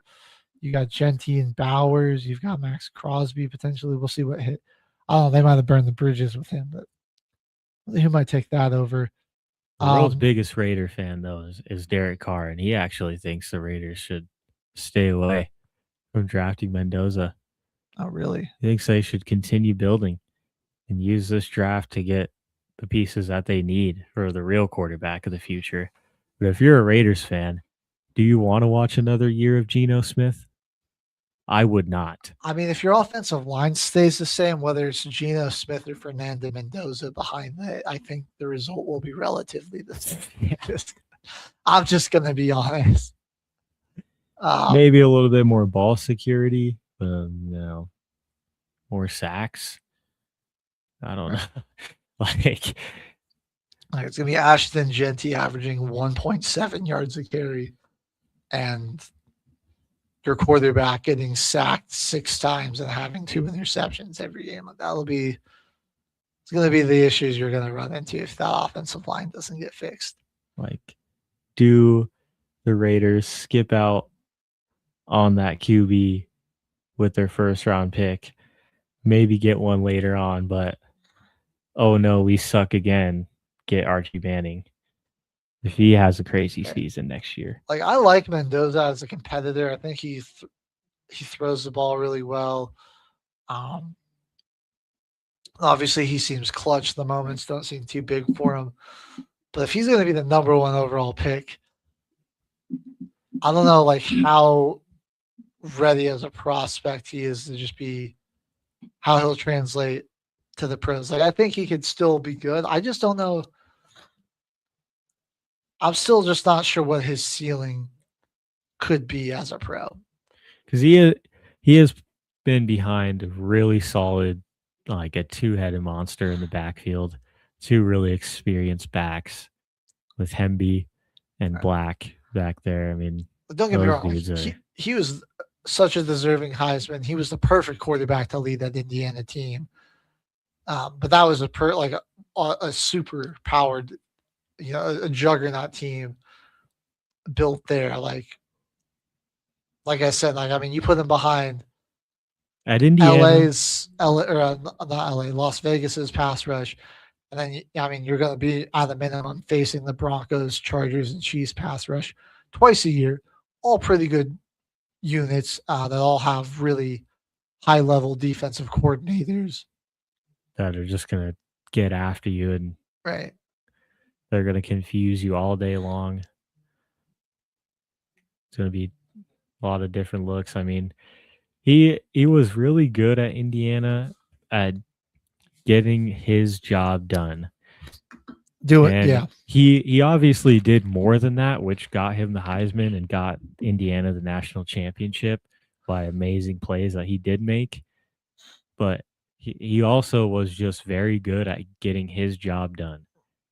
And everybody else did that simultaneously with. That was just the best team. So it'll just be like, do I believe he can do his job in the NFL? Yes, but like not with the garbage team like that, man. Right. And that's just.